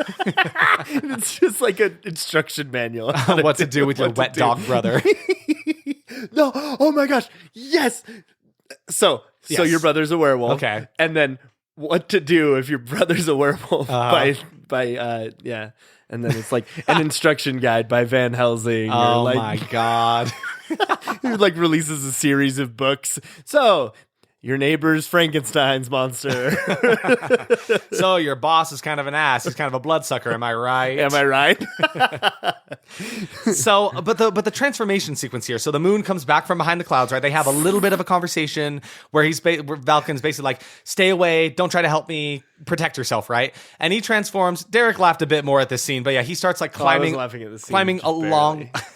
Climbing along the walls. And there was another weird thing where like, I don't remember when werewolves have like anti-gravitational things. Yeah, he was Spider-Man. But the scene was cool. He starts climbing up on the walls as he is slowly like convulsing, and he starts ripping his own skin off. And from underneath the skin, the werewolf fur starts to bulge out of it, which I think is cool. Kind of like a beast within kind of effect. I did really like this. And it seems really painful to go through, yes. right? Like he is like not he was having in a good pain. time. I did really like the werewolf transformations. Yeah, love that sequence. Really, really enjoy that transformation. It still holds up in some of my favorite werewolf transformation scenes. But then Van Helsing comes in, tries to shoot at him. The werewolf runs out the window, right? And then another great line from Friar Carl. He comes in and goes, "Why does it smell like wet dog in here?" That was pretty close. I love him. That was almost Faramir. He's so funny, and it works for me. But yeah, then they go to hunt down the werewolf, and then Van Helsing runs into the gravedigger, Top Hat, who was like, what's up? Why wouldn't they just make that the tagline to the movie? Why does it smell like wet dog in here? Van Helsing. Why does it smell like wet dog in here? That's so much better. And just have like a little picture of Friar Carl just like with his hands up. Wow, what are you gonna do? Who else but Van Helsing? But It is a lot better because the tagline for this movie is "Adventure lives forever." It's so bad. Like what? What does that have to do with anything in this movie? Who did that? I don't understand why. It's on like every poster for it. Like that was a bad call. Steven, for sure. I know writing is hard, and I know you wrote an entire movie, but like make a better tagline. Yeah. So he runs into the gravedigger. The gravedigger kind of antagonizes him for a bit. Actually tries to kill him for a second. Yeah.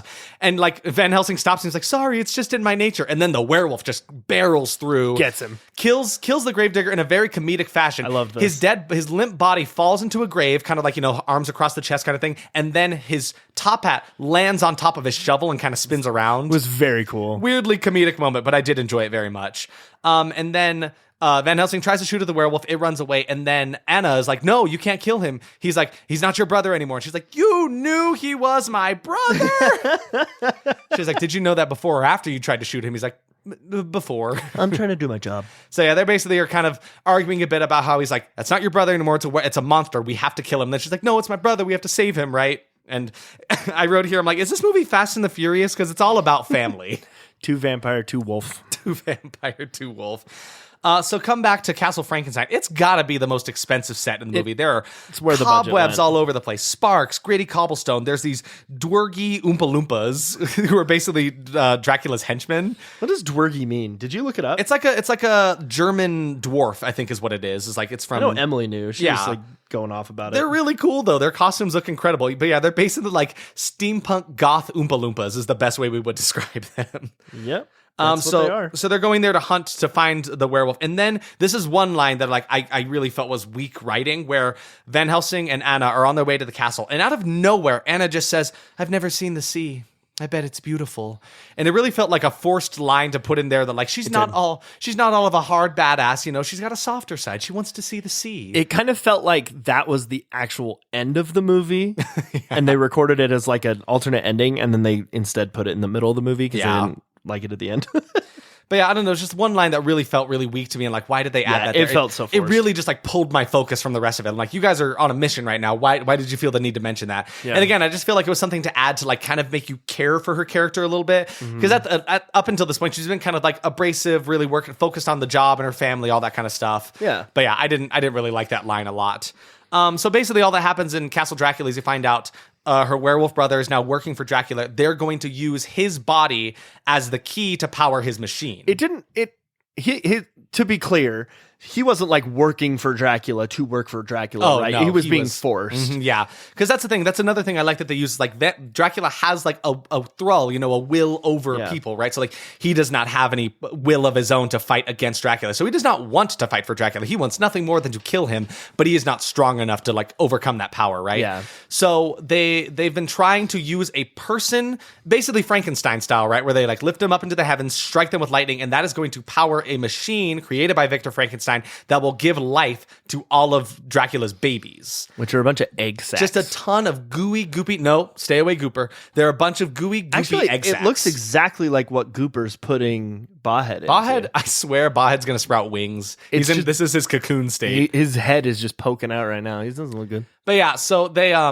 And I didn't understand this at first, but Emily actually caught this. It's like Dracula and his brides are undead, so it makes sense that their offspring would be dead as well, right? I'm like, that's a neat idea. And they're like coming about that.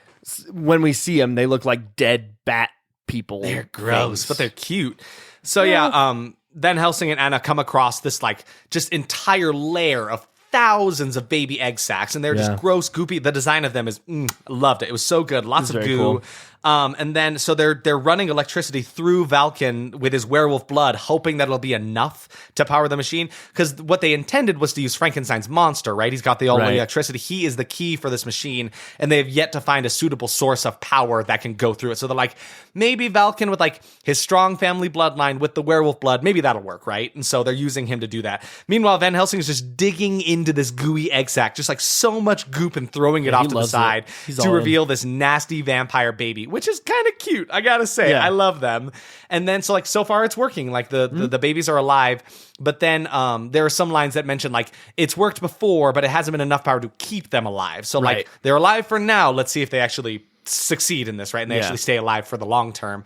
So then Dracula sends one of his brides, is basically like, go teach them how to feed. I did like this though. I loved it. Isn't this where he like tosses his wives off the balcony? He takes both of them and just throws them off the balcony with their children. They fly Teach them how to feed. Yes. And then this whole scene is just bonkers. So all these like bat gross undead baby things start flying through the city. They're grabbing on people. They're eating everybody. Yeah. And Carl is running through the streets like for some reason he's not taking cover. He's a freaking idiot. Yeah. And he sees some girl in distress and he helps her out. Yeah, he goes to save her by throwing a bucket at one of them that's trying to fly away with her. Good shot. Like, oh my gosh, you saved me. There are so many impossible shots that they make in this movie where it's like there's like 1,000,000 to 1 chance that they'll ever succeed. Oh yeah. And that's not even the most ridiculous one. We'll get to that. No, it's not.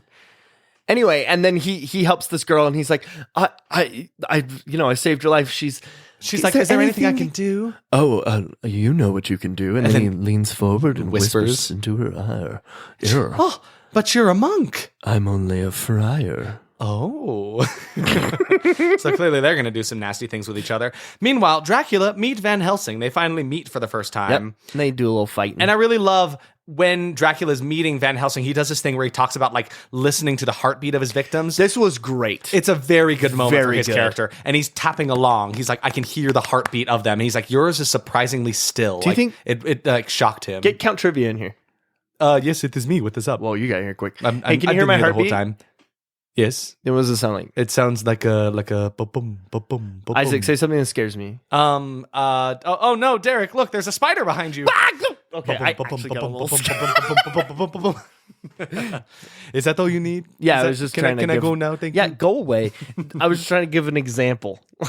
So, Van Helsing immediately upon getting to Dracula shoves a stake right through his heart. You waste no time. Yeah, and Dracula for a second is like, oh no, I'm dying, and then like pulls it out. He's like, yeah, that was fun. Like, yeah, I love how much of an asshole he is. Like, he's you expect that kind of thing to work, and he's like, no, that ain't gonna do it. Silly rake. But then Dracula starts calling him Gabriel, and he's like Van Helsing doesn't understand that. So apparently Dracula knows not my name. His forgotten past. There's a little bit in the beginning of the movie when Van Helsing's at the Vatican where he's like talking about how he doesn't know a bit about his past. He's kind of been orphaned and taken in by this order and stuff. Yeah.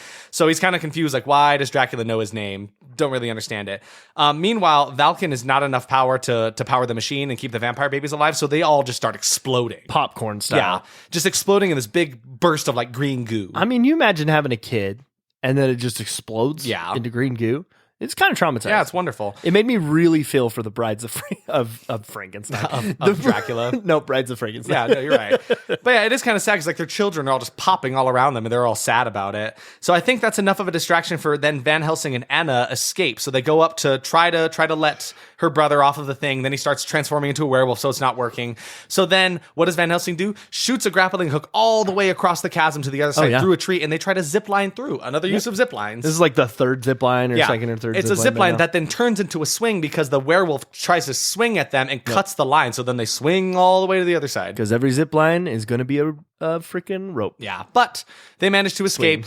All the vampire babies die. How sad. Aww. So then Van Helsing and Anna end up at the scene of the burnt down windmill where they're trying to shelter themselves after that crazy fight. And then they share a moment over some absinthe and then they fall through the floor into this water-filled chasm. Yep. Meanwhile, back with Friar Carl and that lady he slept with, he starts going through the manor and then accidentally bumps into some secret sconce thing that opens up like a cool prophecy thing that's on the other side of a wall. Yeah. And sees this thing about prophecies about vampires and werewolves, and the only thing that can kill Dracula is a werewolf, right? It's not you can't kill him by normal means. So that is prophesized. It has to be vampire v Dracula.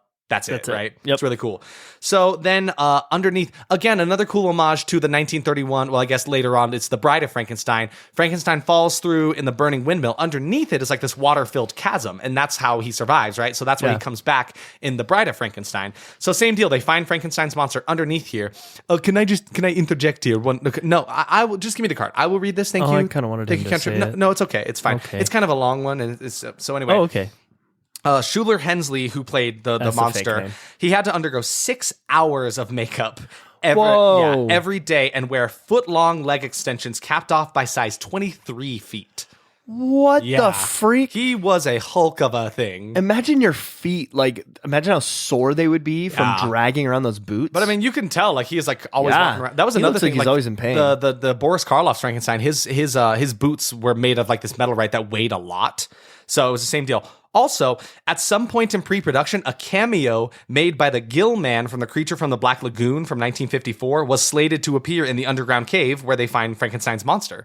Isn't that nuts? That's insane. So they could have run into the creature from the Black Lagoon, which I thought would have been so cool. Oh, that would have been awesome. However, the idea was dropped before filming began. Stephen Sommers was once rumored to be attached to a remake of The Creature from the Black Lagoon, but didn't end up happening. So that makes sense then. But yeah, so I thought that was kind of cool. There was such a cool effect. One of my favorite effects in the movie where Van Helsing is trying to fend off the creature because he thinks it's evil right now, right? Because it's like kind of lurches towards them. He pushes it up against a wall and Frankenstein's head hits it and splits. Yeah. So you can see the skull underneath, the electricity crackling from his brain, and he has to like push them back together into place. It was very cool. Such a cool effect. I loved it so much. It was such a good idea and a good use of the Frankenstein monster. And he's wearing this cool like patchwork trench coat. He looks awesome. But he's not bad. He's like, I don't want to fight you guys. You should probably kill me because I am the key to my father's machine. If they know that I'm alive, they will stop at nothing to kidnap me and let me power the machine and kill hundreds of people, right? Yeah. So it's like, don't do that. He's like, I just want to exist, but not like this, right? So he's actually, again, akin to the traditional Frankenstein's monster. He's a soft guy. He just wants to live. He's a sweetheart. And be accepted by society, but like he just can't, right? And Van Helsing doesn't sense evil in this creature. He's doing this line of work for a long time. He's like, I can't kill this guy. He's not evil, right? Yeah. But unfortunately, the werewolf is somehow at the scene of I mean, I guess he just followed them to the scene of this, right? And so he sees them, runs back off to tell Master. So now it's like, great. Now Dracula knows that the monster exists. How terrible.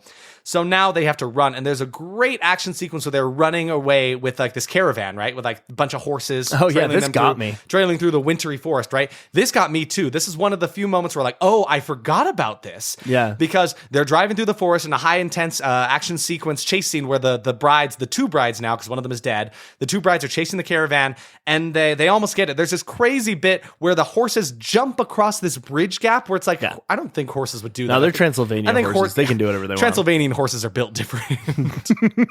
But then the caravan falls into the pit, which they think has Frankenstein's monster, which we also think has Frankenstein's monster. Yeah. We've seen them in the caravan, right? Yeah. But they dupe us a little bit. It was actually a trap. They Fast and Furious us. They Fast and the Furious us. Because what happens is the brides go to get the falling caravan. They're like, we have to get the creature. We can't let it die. We need to save it, right? Yeah. So they pull open the door for the caravan, and what's inside? Nobody. In fact, it is actually a bomb with like 50 stakes in it. So I got really excited when she said it was the steak bomb. Yeah. I thought it was going to be like a plate, like some steaks and some potatoes, and she was going to sit down and have a meal. So it explodes, and then, she gets impaled with a bunch of stakes. So that's 2 of the 3 brides dead now. The other one ends up escaping and making it okay. Yeah. And so then we find out, it was a distraction. There were 2 caravans, actually. So the other one actually has people. That one's being manned by Anna and stuff. So it's a fun, action sequence. They're fighting off. The wolf is chasing them. I think one of the brides is there too. Somehow an oil lantern gets smashed on the top of it, and there's a bunch of fire all over it. And there's probably my favorite shot in the movie where the werewolf is coming up through the fire. Cool. That was the most badass shot of him coming up with the flames in front of him with his wild looking eyeballs. And all of the effects together didn't look bad. No, it looked pretty good. This scene just looked good. I loved it a lot. But then, so the werewolf and Van Helsing take a tumble off the side of the cart, and then the whole thing explodes. Everyone has to jump off of it, and it tumbles and explodes in a fiery passion, which again looked pretty good. It looked great. I liked it. Yeah. So they were able to escape, but Valken has died when they took the tumble off. Van Helsing did get some shots in him, and so he ended up dying. But now Van Helsing has been bit, and now he's a werewolf. So it's it just keeps going on. One werewolf dies. It's a 1 in, 1 out situation. But then the last living bride steals Anna and uses her for a trade. They're like, okay, I'll make a deal with you. You bring us the creature, we'll give you back. I think it's Anna. It's not Anna. It's Anna. We'll bring you back Anna. How does that sound, right? And they're like, okay, fine. So then Dracula holds this big masquerade ball, and it's kind of impressive. I guess you could say that she told that to Anna and said, or Elsa.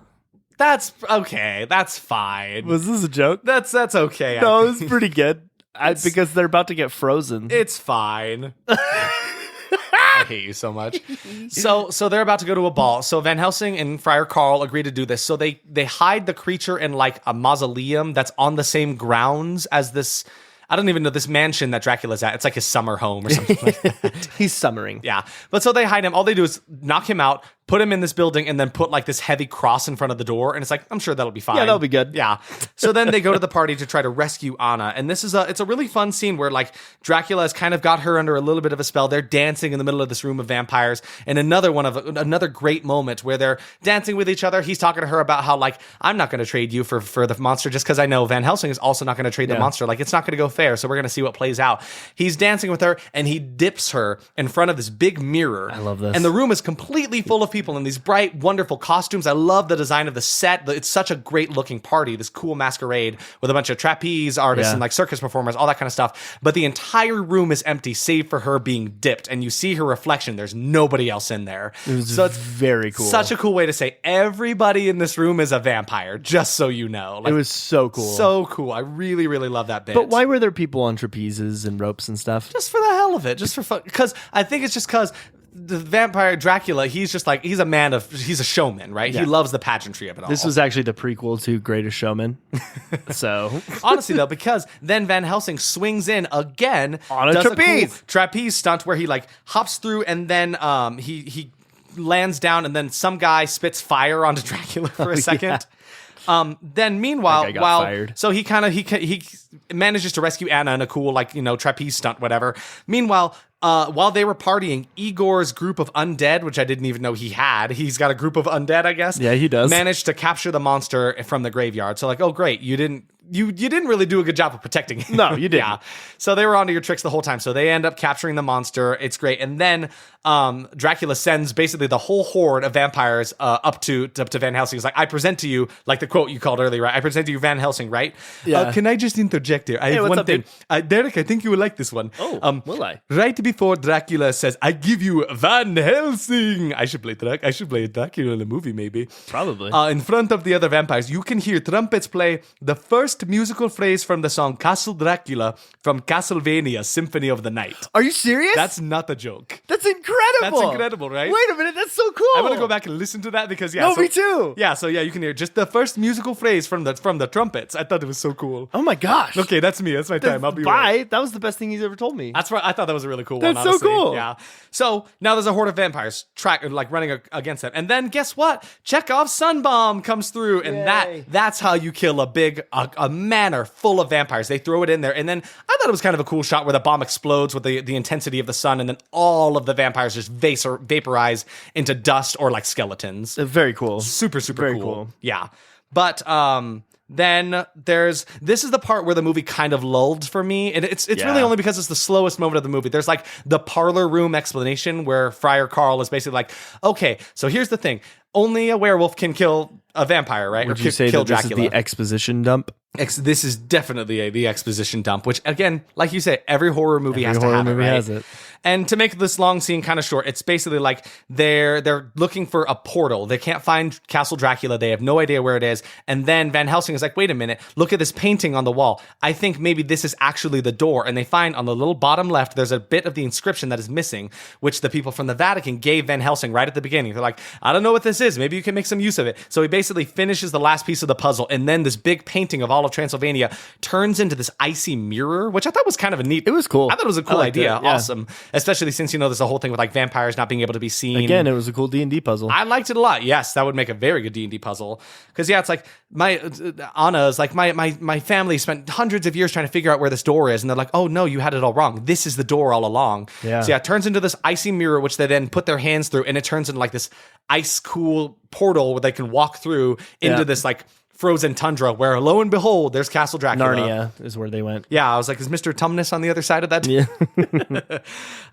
But you can tell the breath in front of their faces is definitely like fake CGI. Oh, yeah, it was so stupid. Didn't look through that.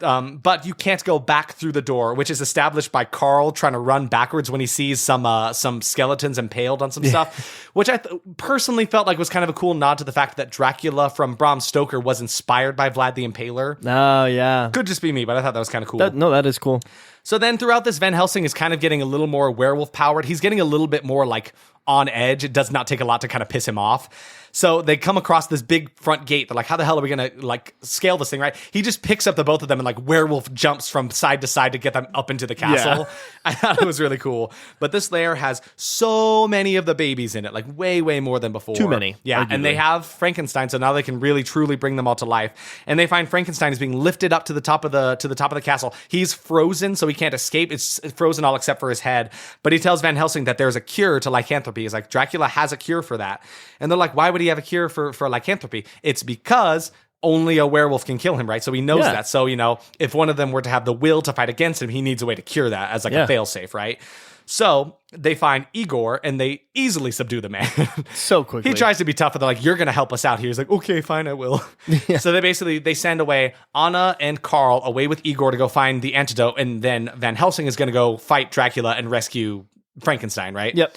And so that's basically the ways they split off, right? Which is proof that this is a horror movie because they split up. Yes, exactly. Gotta split up and everything. Yep. So they find the antidote. It's hidden like this little block of like what looks to be ice. And as they walk into the room, Igor kicks them in, closes the gate behind them, so they're trapped in there. He's like, you tried to get Igor. Igor get you. And he runs away. That was pretty good. That was like almost exactly. It wasn't too bad. So yeah, double crossed by Igor. Go figure. Like, why wouldn't that happen? Meanwhile, a vampire bride is in there, so now they got to fight with her. Yeah, exactly. The antidote, they smash the little like ice enclosure it's in. It's actually surrounded by acid. Yeah, which is kind of neat. So then they use the acid to splash onto the gate that they're locked in with, so they're able to escape with it. Right. And then Igor and Carl fight on a bridge between two towers. I don't know where they're actually at, but there's this cool bridge over this huge chasm and like this wintry craziness. But yeah, they start to fight. Igor has this like lightning staff that he keeps like trying to poke him with. I don't know, is that a good way to describe it? Yeah, that's the only way to describe it. Really though, yeah, it's just like a staff with like, it's like a cattle prod, right? Yeah. But like looks cooler and more Transylvanian, right? So then Van Helsing makes it to Frankenstein's monster and tries to attempts to free the monster, but it may be too late because there's this big wave of electricity that goes through the entirety of the castle. Yep. So much green electricity. Oh my goodness. I was in heaven. It was so You cool. were blinded by the green electricity. I loved it so much. Honestly, didn't look that good. I thought it was decent. I didn't think it looked great. I was mostly like, it's a bunch of green electricity. Yeah, you were freaking out over the color. Yeah. But for sure. Yeah, I thought it was a fun thing. So yeah, whole wave of electricity, like the real power that they've been looking for, goes through all of the eggs. Now all the eggs start to hatch. Well, shit. Now what are we gonna do? The babies are alive. And so now, finally, after all this time, we get the Dracula transformation reveal. And his design is kick-ass. It's awesome. It is so unique from the other vampires that are in the movie. It looks so good. He's got like this darker skin tone. He's got more like points on him. His head's got a different shape to it, like this cool mane of hair behind it. Like I just love the way he looks.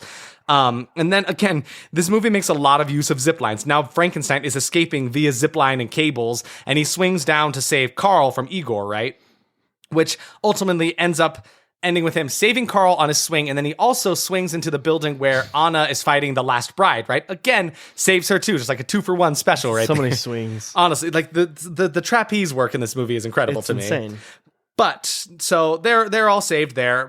Frankenstein helps them out, and then Werewolf Van Helsing versus Dracula is just a kick-ass. It was scene. awesome. So yeah, it was now such a good fight. Now Hugh Jackman, Van Helsing, transforms into his wolf form, and he's got this cool black wolf, and he's all like muscular, and like their fight scene is just incredible. And it's really funny because now Dracula wants to negotiate. Oh yeah. He's like, let's talk this out, huh? Let's try to fight. But which makes sense because he can now die. yeah, Van Helsing is pissed off. He is not backing down at all. And it's just an incredibly epic monster fight. The set, the music, the CG monsters look pretty good. Yeah, when they're fighting, it looks great. All great. There's this one really neat moment. I thought, like, it was probably kind of dumb, but there's this bit where just to antagonize Dracula, Van Helsing takes his claws against like the stone wall and scratches them, and they like shine in the light.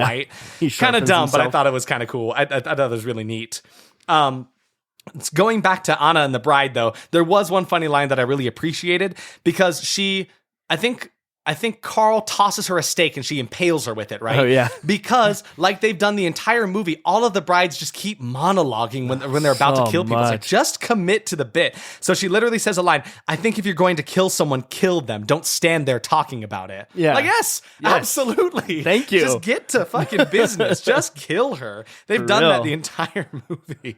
But yeah, I really like it. So there's a bit where Van Helsing, back to their fight, almost chomps right into his neck, but then the moon gets covered up. Yeah. And then he transforms back into a human. There's a bit more of talk where Dracula's still trying to negotiate. He's like, maybe we can fix this, right? Yeah. And then he tells them a little bit about how 300 years ago, Van Helsing was the one that killed Dracula in the first place. So they've been doing this battle all their lives. Apparently he's an angel. Yeah, he's also Gabriel, like the left hand of God, something like that. He is the left hand of God that killed him all those years ago. Something neat like that. They made the deal with the devil that brought him back. So they talk for a little bit, but then the moon is uncovered. Van Helsing transforms into a wolf again and just like rushes him, gets one good nasty chomp into his throat, and then he dies. And he like dissolves. Yeah, and his death looked pretty good. Like it was one of the close-up deaths that did not look terrible. I would say it looked the best. It definitely seems like there were a couple sequences in the movie where they paid a lot more attention and money to compared to like the Mariska death scene in the beginning. Yeah, I agree with that. Because his death looked pretty good. He just shriveled up into a dead corpse skeleton. Looked pretty great, right? And yet again, because Dracula was the head of all of this, all of his babies die. Any vampires he has created have all died at this point. So again, more babies explode in a green goopy fashion. Green goop. And then unfortunately, Anna comes to the scene of his death, right? And then Van Helsing sees her and his werewolf fury lunges at her and kills her. Yes. But when he jumps on her, she had the antidote in her hand and stabs it into Van Helsing. So yeah, he kind of sacrifices himself. Exactly. So she is sacrificed. She dies, but she did get the antidote in him, so he is good to go.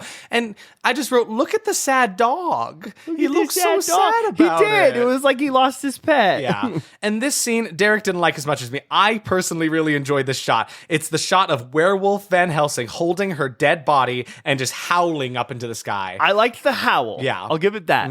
I don't know. There was something about the way she was positioned that it just looked so dorky. Was it corny? Yes, but I loved it nonetheless. But it definitely looked like the cover of like one of those like erotica novels where it's like a handsome man holding this damsel in his arms. That's exactly what it looked like. I think I liked it more now. That was totally the vibe of what it was. I don't know. I thought it looked really great. I really appreciated the shot.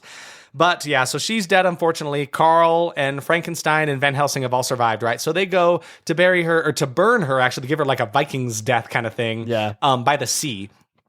So I think that is the only reason that they added that line. She's like, oh, I've never seen the sea. I bet it's beautiful. Because then they burn her dead body by the sea for her funeral. So right. That was probably added in post. Yeah, exactly. Honestly. So that's why it feels so stuck out to me. But yeah, so they're burning her corpse. Frankenstein's just leaving on like a little raft. Yeah, he cut down a tree. Yeah. And like built a little makeshift raft out of 3 logs. Which is weird because it had been established earlier in their movie that like they have like Dracula had boats. So why didn't he use a full-blown boat? Instead, he just takes this shitty little raft, starts rowing himself into the distance off on his next adventure, I guess. But then the cheesiest part of the movie. Derek, do you want to describe what happens when Van Helsing looks to the horizon? Yeah, so what did he see off on the horizon? Little Lord of the Rings reference there. Was like the beacons. Was Mufasa.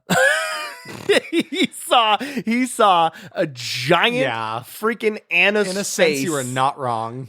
Being like created by the ashes. Yeah. And then her brother appears next to her in the most her 80s fashion. And her mother and her father. So like I can understand it's a family idea. portrait. It's like a generation of family finally getting up into That's heaven. what Emily said. She was freaking out their about business it. is finished, right?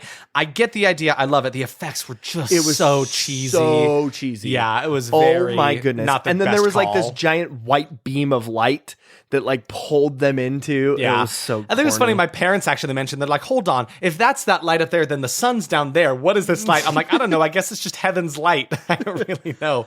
And the thing is, it's like, I don't really know how I personally would do it better to try to showcase that, but like it was just don't incredibly cheesy. It was unnecessary. It was very corny, and I will give you that. But yeah, then to finish this off, I just said, put your hat on, you sexy Hugh Jackman, ride off into the sunset. And you can get that little digga music as he rides off on his horse onto his next adventure, right? And that was our kind of lengthy explanation of Van Helsing. Yeah, well, I mean, we went into this knowing it was going to be a longer episode anyway. But because again, it's like one that I personally enjoy a bit. So. Yeah, it's fine. Yeah. It's fine. So in Van Helsing 2004, we had 4 zip lines. We had at least 10 people swinging on ropes. I lost count. Yeah. At like 9, and I was like, okay, there's at least one more. In an effort to save time, we did not go over all of them, but there were so many moments like that. So often. There was also a bit, sorry to cut back here, there was a bit where Anna was swinging past the bridge where Carl was at, right? Where he was fighting with Igor for a minute. And she was like, hey, toss me the antidote. So over this incredibly like massive chasm, he throws the antidote to her as she's swinging past. It's like, there's no way in hell that could have worked out. No, That's another it was million so to one shot. stupid. There's no way. But yeah, they added them all over the place. Lots of swinging from ropes and zip lines all over the place. And then, I'm sorry, there were 3 jump scares. 3? Do you remember them? I don't. There was like one that was noticeable. I remember there was one that actually worked for me. I cannot remember what it was, but like I didn't personally jump, but I'm like, that was actually kind of a good jump scare. I don't remember it though. And then in List of Deaths fandom wiki, you've got 229 deaths in this movie. That's a lot. Is that including all of the bats. vampire babies? It is including all the bats. Okay, that makes more sense. And someone then. counted them, which is insane to me. Yeah, what'd they say? There were 55 in the first explosion and 58 in the second explosion. That's wild. Of all of the zombie bats. That's funny. But you have the kill counts. I love that they did this. So Van Helsing, well, I'm going to start at the bottom. Anna killed 1 person. Okay. Velkin killed 1. Mm-hmm. Dracula killed 2. Alira killed 6. Verona 6. Marish, so those were the 3 brides. Yeah. Killed 7. Mr. Hyde and Dr. Jekyll killed 26. What? So at the beginning, you remember it talks about it. He does it mention says that. He killed a bunch of He's people. like, you're wanted for killing this many people. And he lists them off, too. Yes. And then he talks about how he killed some poultry as well. And they included that in here. It's such a good line, too. I wish I could remember it. And then, of course, Mr. Gabriel Van Helsing. What if it was Halsey? Gabriel Van Halsey killed 102, and I think it's given him some of the bats. That's fair. It is kind of crazy that like Dracula didn't actually kill that many people. All of them were done by like him sending people off. Yeah. He was the mastermind. The quote here from Van Helsing says, you're under arrest for like the murder of 12 men, 6 women, 4, and then Mr. Hyde cuts him off laughing. He says, 4 children, 3 goats, and a rather nasty massacre of poultry. Like it's such a good line. I love it so much. All right. What were your expectations? So Derek is going to be a changed man after tonight. And I said, I don't know, Derek, what do you say? We'll talk about that in a second. Okay. Yeah. So I guess we'll come back. I've yet to, I don't know if I was right about that one. So dated CGI that will still hold up. I think, yes, there were definitely a couple shots that were not great, but overall still could compete with a lot of modern graphics in some cases. And I definitely say that for the scenes they really paid more attention to and really were worth the CGI, like the Dr. Jekyll, Mr. Hyde fight in the beginning, and then the Van Helsing versus Dracula fight at the end for sure were like some of the best uses of it. And there were definitely some where it's like added to scenes like the laboratory for Dr. Frankenstein, like they looked a little kind of but I think it added to the scene well enough. But yeah, I think they used a decent amount of practical effects and virtual effects to like really add to it. So like I don't hate it. Definitely dated, and there were some terrible ones, but that's what I'll say. I said I'll be remembering a lot around the way. Honestly, not as much as I thought. I do know this movie pretty well. The only thing I forgot was that decoy carriage in the chase scene, right? Yeah. Which I was happy to forget. It really caught me off guard. And then I said I thought I remembered it dragging before the third act. Again, I think I was just remembering the explanation scene from Carl. I think it only dragged for me because I watched this when I was younger, and like it was probably the slowest part of the movie for me. Yeah, for sure. But it does have pretty good pacing throughout, honestly, I thought. Mm-hmm. Great music, just, oh yeah. Hell yeah. Oh yeah. Great music. Oh yeah. 100%. And then I expect to be right, and I still feel that way. I was nervous going in, thinking maybe I would find things that nitpick it enough to make me dislike it. I still love this movie. I think it's a wonderful time. Good. So for me, my surprises, as I mentioned, I watched this movie mostly when I was a young one, and I never paid a lot of attention to the plot of the movie, so that kind of worried me. But I thought it had a surprisingly good story that works and makes sense, never leaving me to ask, like, why is this happening? Why do these things, I just didn't question the writing of the plot for the most part. I thought it told a really good story that totally worked for the characters that they used in it. And another surprise is I adore the homages to the classic Universal monsters, like the burning windmill with Frankenstein and dropping down into the chasm underneath, right? Like I thought there were really cool things that they used for that. And I was also really impressed with how well they could mesh these different monsters into one movie and like have their overarching story work very well. Like you're telling me Dracula using Victor Frankenstein to create a being that was capable of powering his machine to bring life to his children. Like that kicks ass. That's pretty cool. Such a good idea that totally works really out. idea. And the story with Anna and her family and their werewolves, all that stuff also fits within it so well. Like I was just so impressed that they were able to take so many different things and mesh them together and not have it be a mess of like, these two things are not working out right. I thought it worked super well for me. And again, it's just like, I thought it still holds up. Like, I have a lot of different ideas about movies now, what makes them good, but I'm happy to say that this movie is still like up in my top. So, I say to hell with the haters.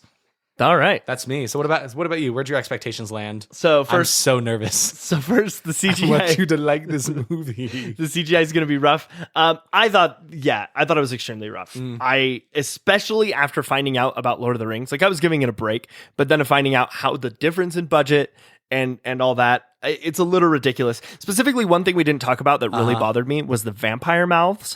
I was going to mention that too. That was another miss for me. They like did this weird thing where they would like stretch their jaws down. Yeah, with when they were CGI still like and add half fangs. humanoid face. Yeah, they just looked wonky. They didn't look good. I know what they were going for. Yeah. They were trying to scare me with it, but nothing about that scared me. That's another effect they add to a lot of movies that does not always work for me. And this one was definitely like, it looked a little too wonky for me too. The story just doesn't make so much sense. Or it's thrown together like a fanfic, which was my expectation.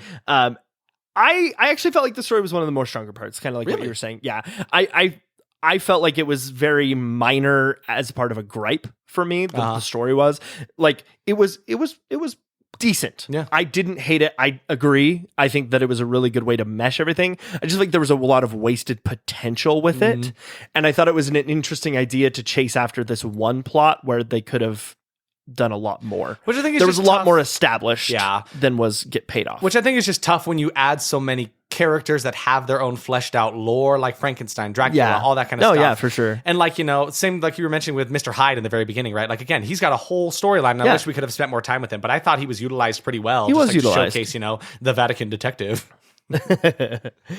Cool characters represented poorly. Dracula looked cool. He fought great. He acted right, but I hated his accent. I did not like listening to him talk. The accent was a little rough. I liked what he was saying. I didn't like how he was saying it. Yeah. I personally, okay, I'm gonna get kicked out of the house for this one. Oh boy, here I we go. did not care for Hugh Jackman's performance. Oh, it's so sad to me. I'm sorry. He looked great. He was fantastic as like the like what do you call it, like the action hero, but he just didn't do anything for me. I was watching him and I'm like, yeah, you're hot, but that's it. Like I just felt like he was there. I didn't really get anything deep from him. When he found out he was Gabriel, it was like, was he?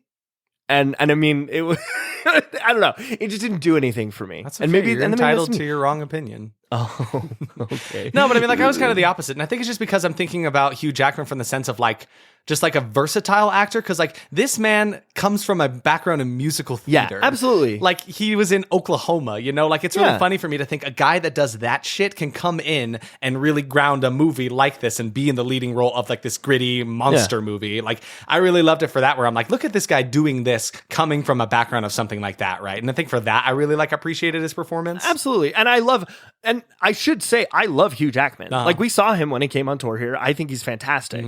It just maybe I expected more from him. Yeah.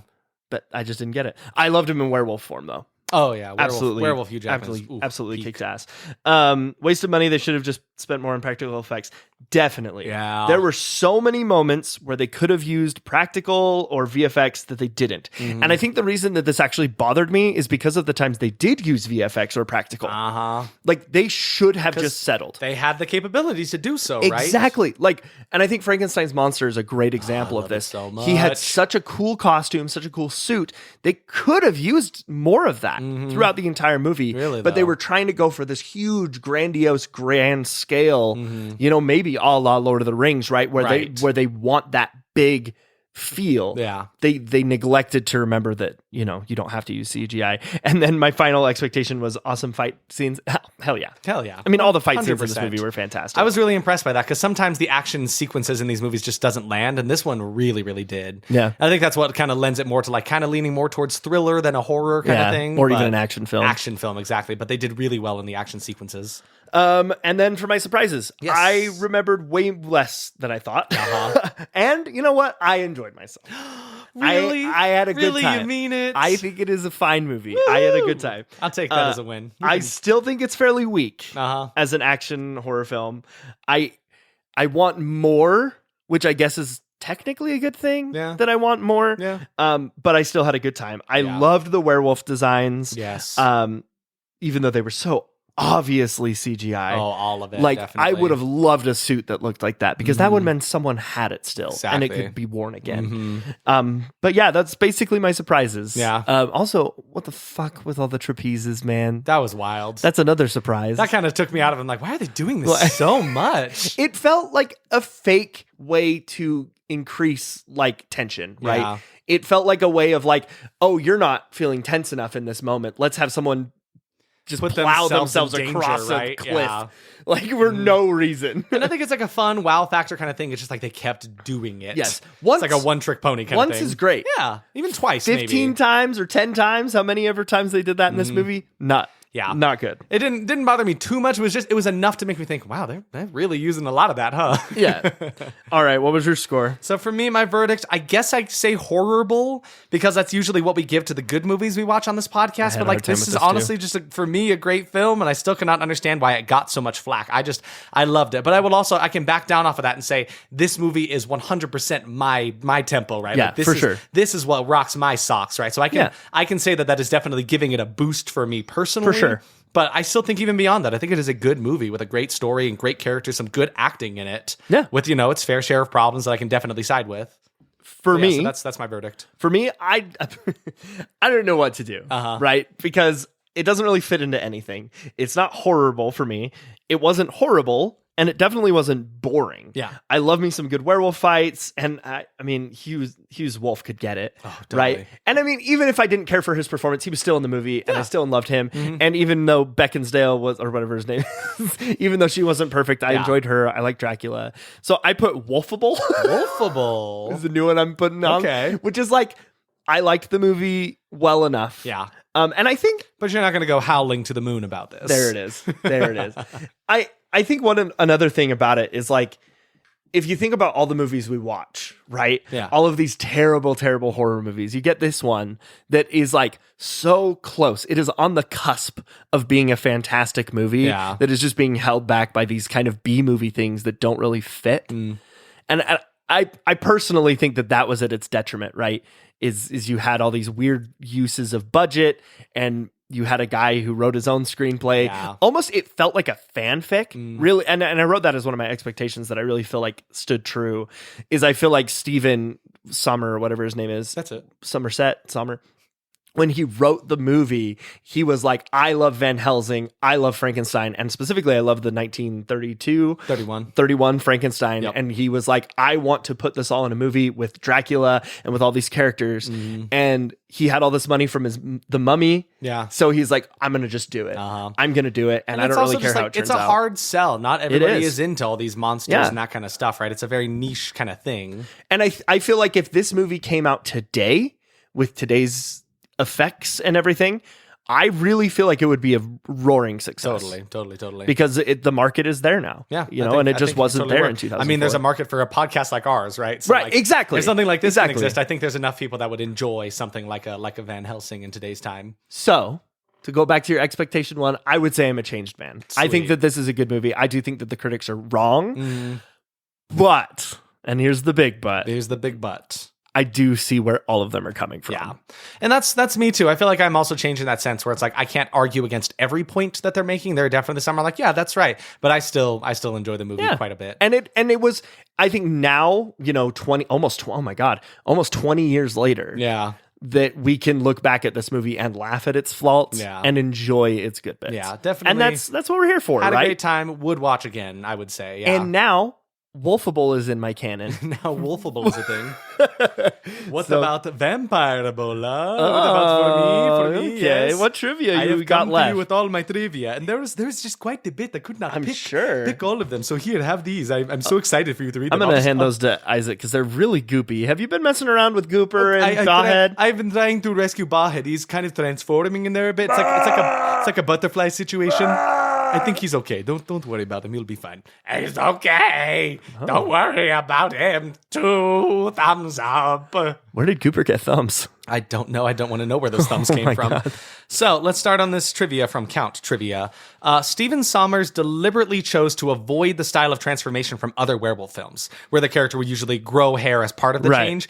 Instead, the decision was made to have the character rip his skin off to reveal the wolf form underneath, going with the idea that the beast comes from within, which I really enjoyed. I like that a lot. Loved the transformation in this. Yes. I thought it was very cool. Definitely one of the strong moments there.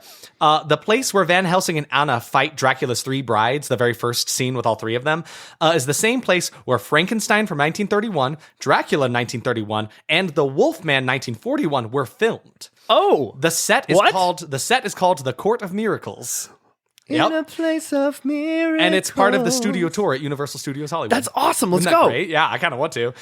In 2009, a Van Helsing reimagining was announced by Universal, with Guillermo del Toro directing and Tom Cruise. never happened. Tom Cruise starring. Why? But failed to materialize, and I'm so mad about it. That would have been incredible. Are you kidding me? Give Guillermo del Toro all of the monster films, please, God. Like, don't let anyone else have him at this point. Except for maybe Roger Eggers. Yeah. At some point during filming, Hugh Jackman accidentally broke an extra's hand. Oh, no. Yeah, I didn't find any information on how that happened, but yeah, I don't. You know, that person now probably sits down. All right, children, gather round. Gather round. What is it, Papa? Tell us a story. When I was filming this old movie with the Hugh Jackman, Oh, yes, I love Hugh Jackman. he was drinking a big stein of beer, and he slammed it down right on my hand. Wow, what an honor. And Can I see the hand? That's how I got these scars. Grandpa, you should really wash that hand. It's been years. I know, but Hugh Jackman broke it. Hugh Jackman. The film was intended to start a series of Van Helsing adventure movies. What? However, the reviews were bad, and the box office returns are far below expectations. But they made $130 million. That's what I'm saying. I don't know what they were expecting to make, because that's impressive, right? Sorry, I yelled. Unfortunately, all plans for a sequel were dropped within days of the film's opening, which is really sad. Yeah, they were actually planning on doing like a film series that would follow the people from the last hope against evil or whatever they were. So we weren't wrong. Yeah, so they were actually intending to make that like a TV series with some cameos from Hugh Jackman as Gabriel Van Helsing. Oh my gosh. So neat, right? Dr. Frankenstein's lab was equipped with antique medical equipment purchased on eBay. Which I thought was kind of funny. Yeah. So yeah, again, they had awesome. they had a mostly practical set that had That's the additions so cool. of VFX. Schuler Hensley, who played Frankenstein's monster, also stood in as a body double for the CG Mr. Hyde for the fight scenes between him and Van Helsing. Very cool. Yeah, Schuler wore a cardboard cutout with Mr. Hyde's face on top of his head. What? So that Hugh Jackman could have a point of reference when he was looking at his face. Is there pictures of this? I hope so. I haven't looked deep need to enough look. yet. But yeah, so that definitely goes to show John Coltrane was solely the voice of the Mr. Hyde. He was not That's the body so fun. double. He was not the one he transformed to when he turned back to Dr. Jekyll. He was just the voice. He was for off it. playing his saxophone. Yeah. Oh, that's John. That's Coltrane. Stephen Sommers claimed in an interview he changed the main character's name from Abraham Van Helsing to Gabriel Van Helsing, as he did not think he could have a lead character named Abraham. Has he seen Abraham Lincoln Vampire Killer? Right, exactly. See the egg on his face, right? The Irishman who wrote Dracula, Bram Stoker, named the character after himself, Bram being a shortening of Abraham. So that's why it's called that in the books. Yeah, that's where How did I not know just a that? fun little tidbit there. That's cool. And then Stephen Sommers wanted to cast Hugh Jackman in the lead after seeing his performance on Broadway in Oklahoma. What? Yeah. Although the roles couldn't be more different, Sommers immediately recognized that Jackman had the charisma for the role of Van Helsing. Which is like, how do you go and see what? Oklahoma and think this man could play a vampire hunter? Like, what the fuck?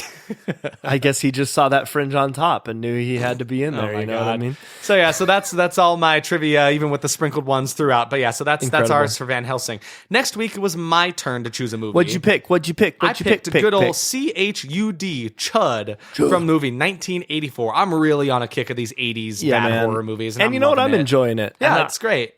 This poster, this is something. It looks wild. It's sitting at a 29% right now, and it's got like this weird, probably won't change. crazy practical effects thing. That's the monster looks great, and it's sure it'll probably rely on that heavily. But I'm excited for it. It's got a bit of a cult following, but yeah. So tune in next week for that one. Yeah, and if you like the episode, please share it with your friends. Yes, you know, absolutely.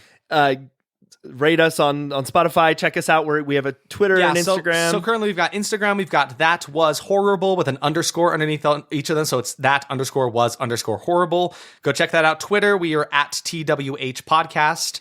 Facebook, you can find us just under That Was Horrible Podcast. And YouTube now, we have a YouTube channel that we're still currently in the process of setting up, but you can go check out some of them there if that's where you like to watch your podcasts for some reason. And we may, little teaser, we may start uploading maybe some gaming videos. Oh, we've been working on something a little bit in the works. Maybe checking out some video games for That Was Horrible. Maybe related gaming. to things that we've done. We won't share any wink, more. Wink, but, nudge, nudge. But so we've got some stuff that we're working on. But yeah, please go check us out. YouTube is just, again, That Was Horrible. It's just the same name. Yep. But yeah, please check it out. Like, follow, subscribe, all that kind of stuff. Please, Feels we really weird appreciate to say that stuff out loud. It does, but I feel like we're at the point where we can say it. Yeah, absolutely. So we've got enough content now at this point. Yeah, we're like 20 something. This will make like 26 episodes, not numerically, but yeah, like, you know, but still, that's crazy, right? It's been a wild ride. But yes, thank you and for it got you choosing to to listen to us ranting about this. Thank you for giving me a platform to get on my soapbox about why I really love Van Helsing. The soapbox is 2004. crushed now. It's great. I love it so much. So yes, but thank you all for listening. Hope you enjoy our stuff and continue watching us in the future. And I just found this book. It's called "So You Want to End a Podcast?" What's the first step? You stop.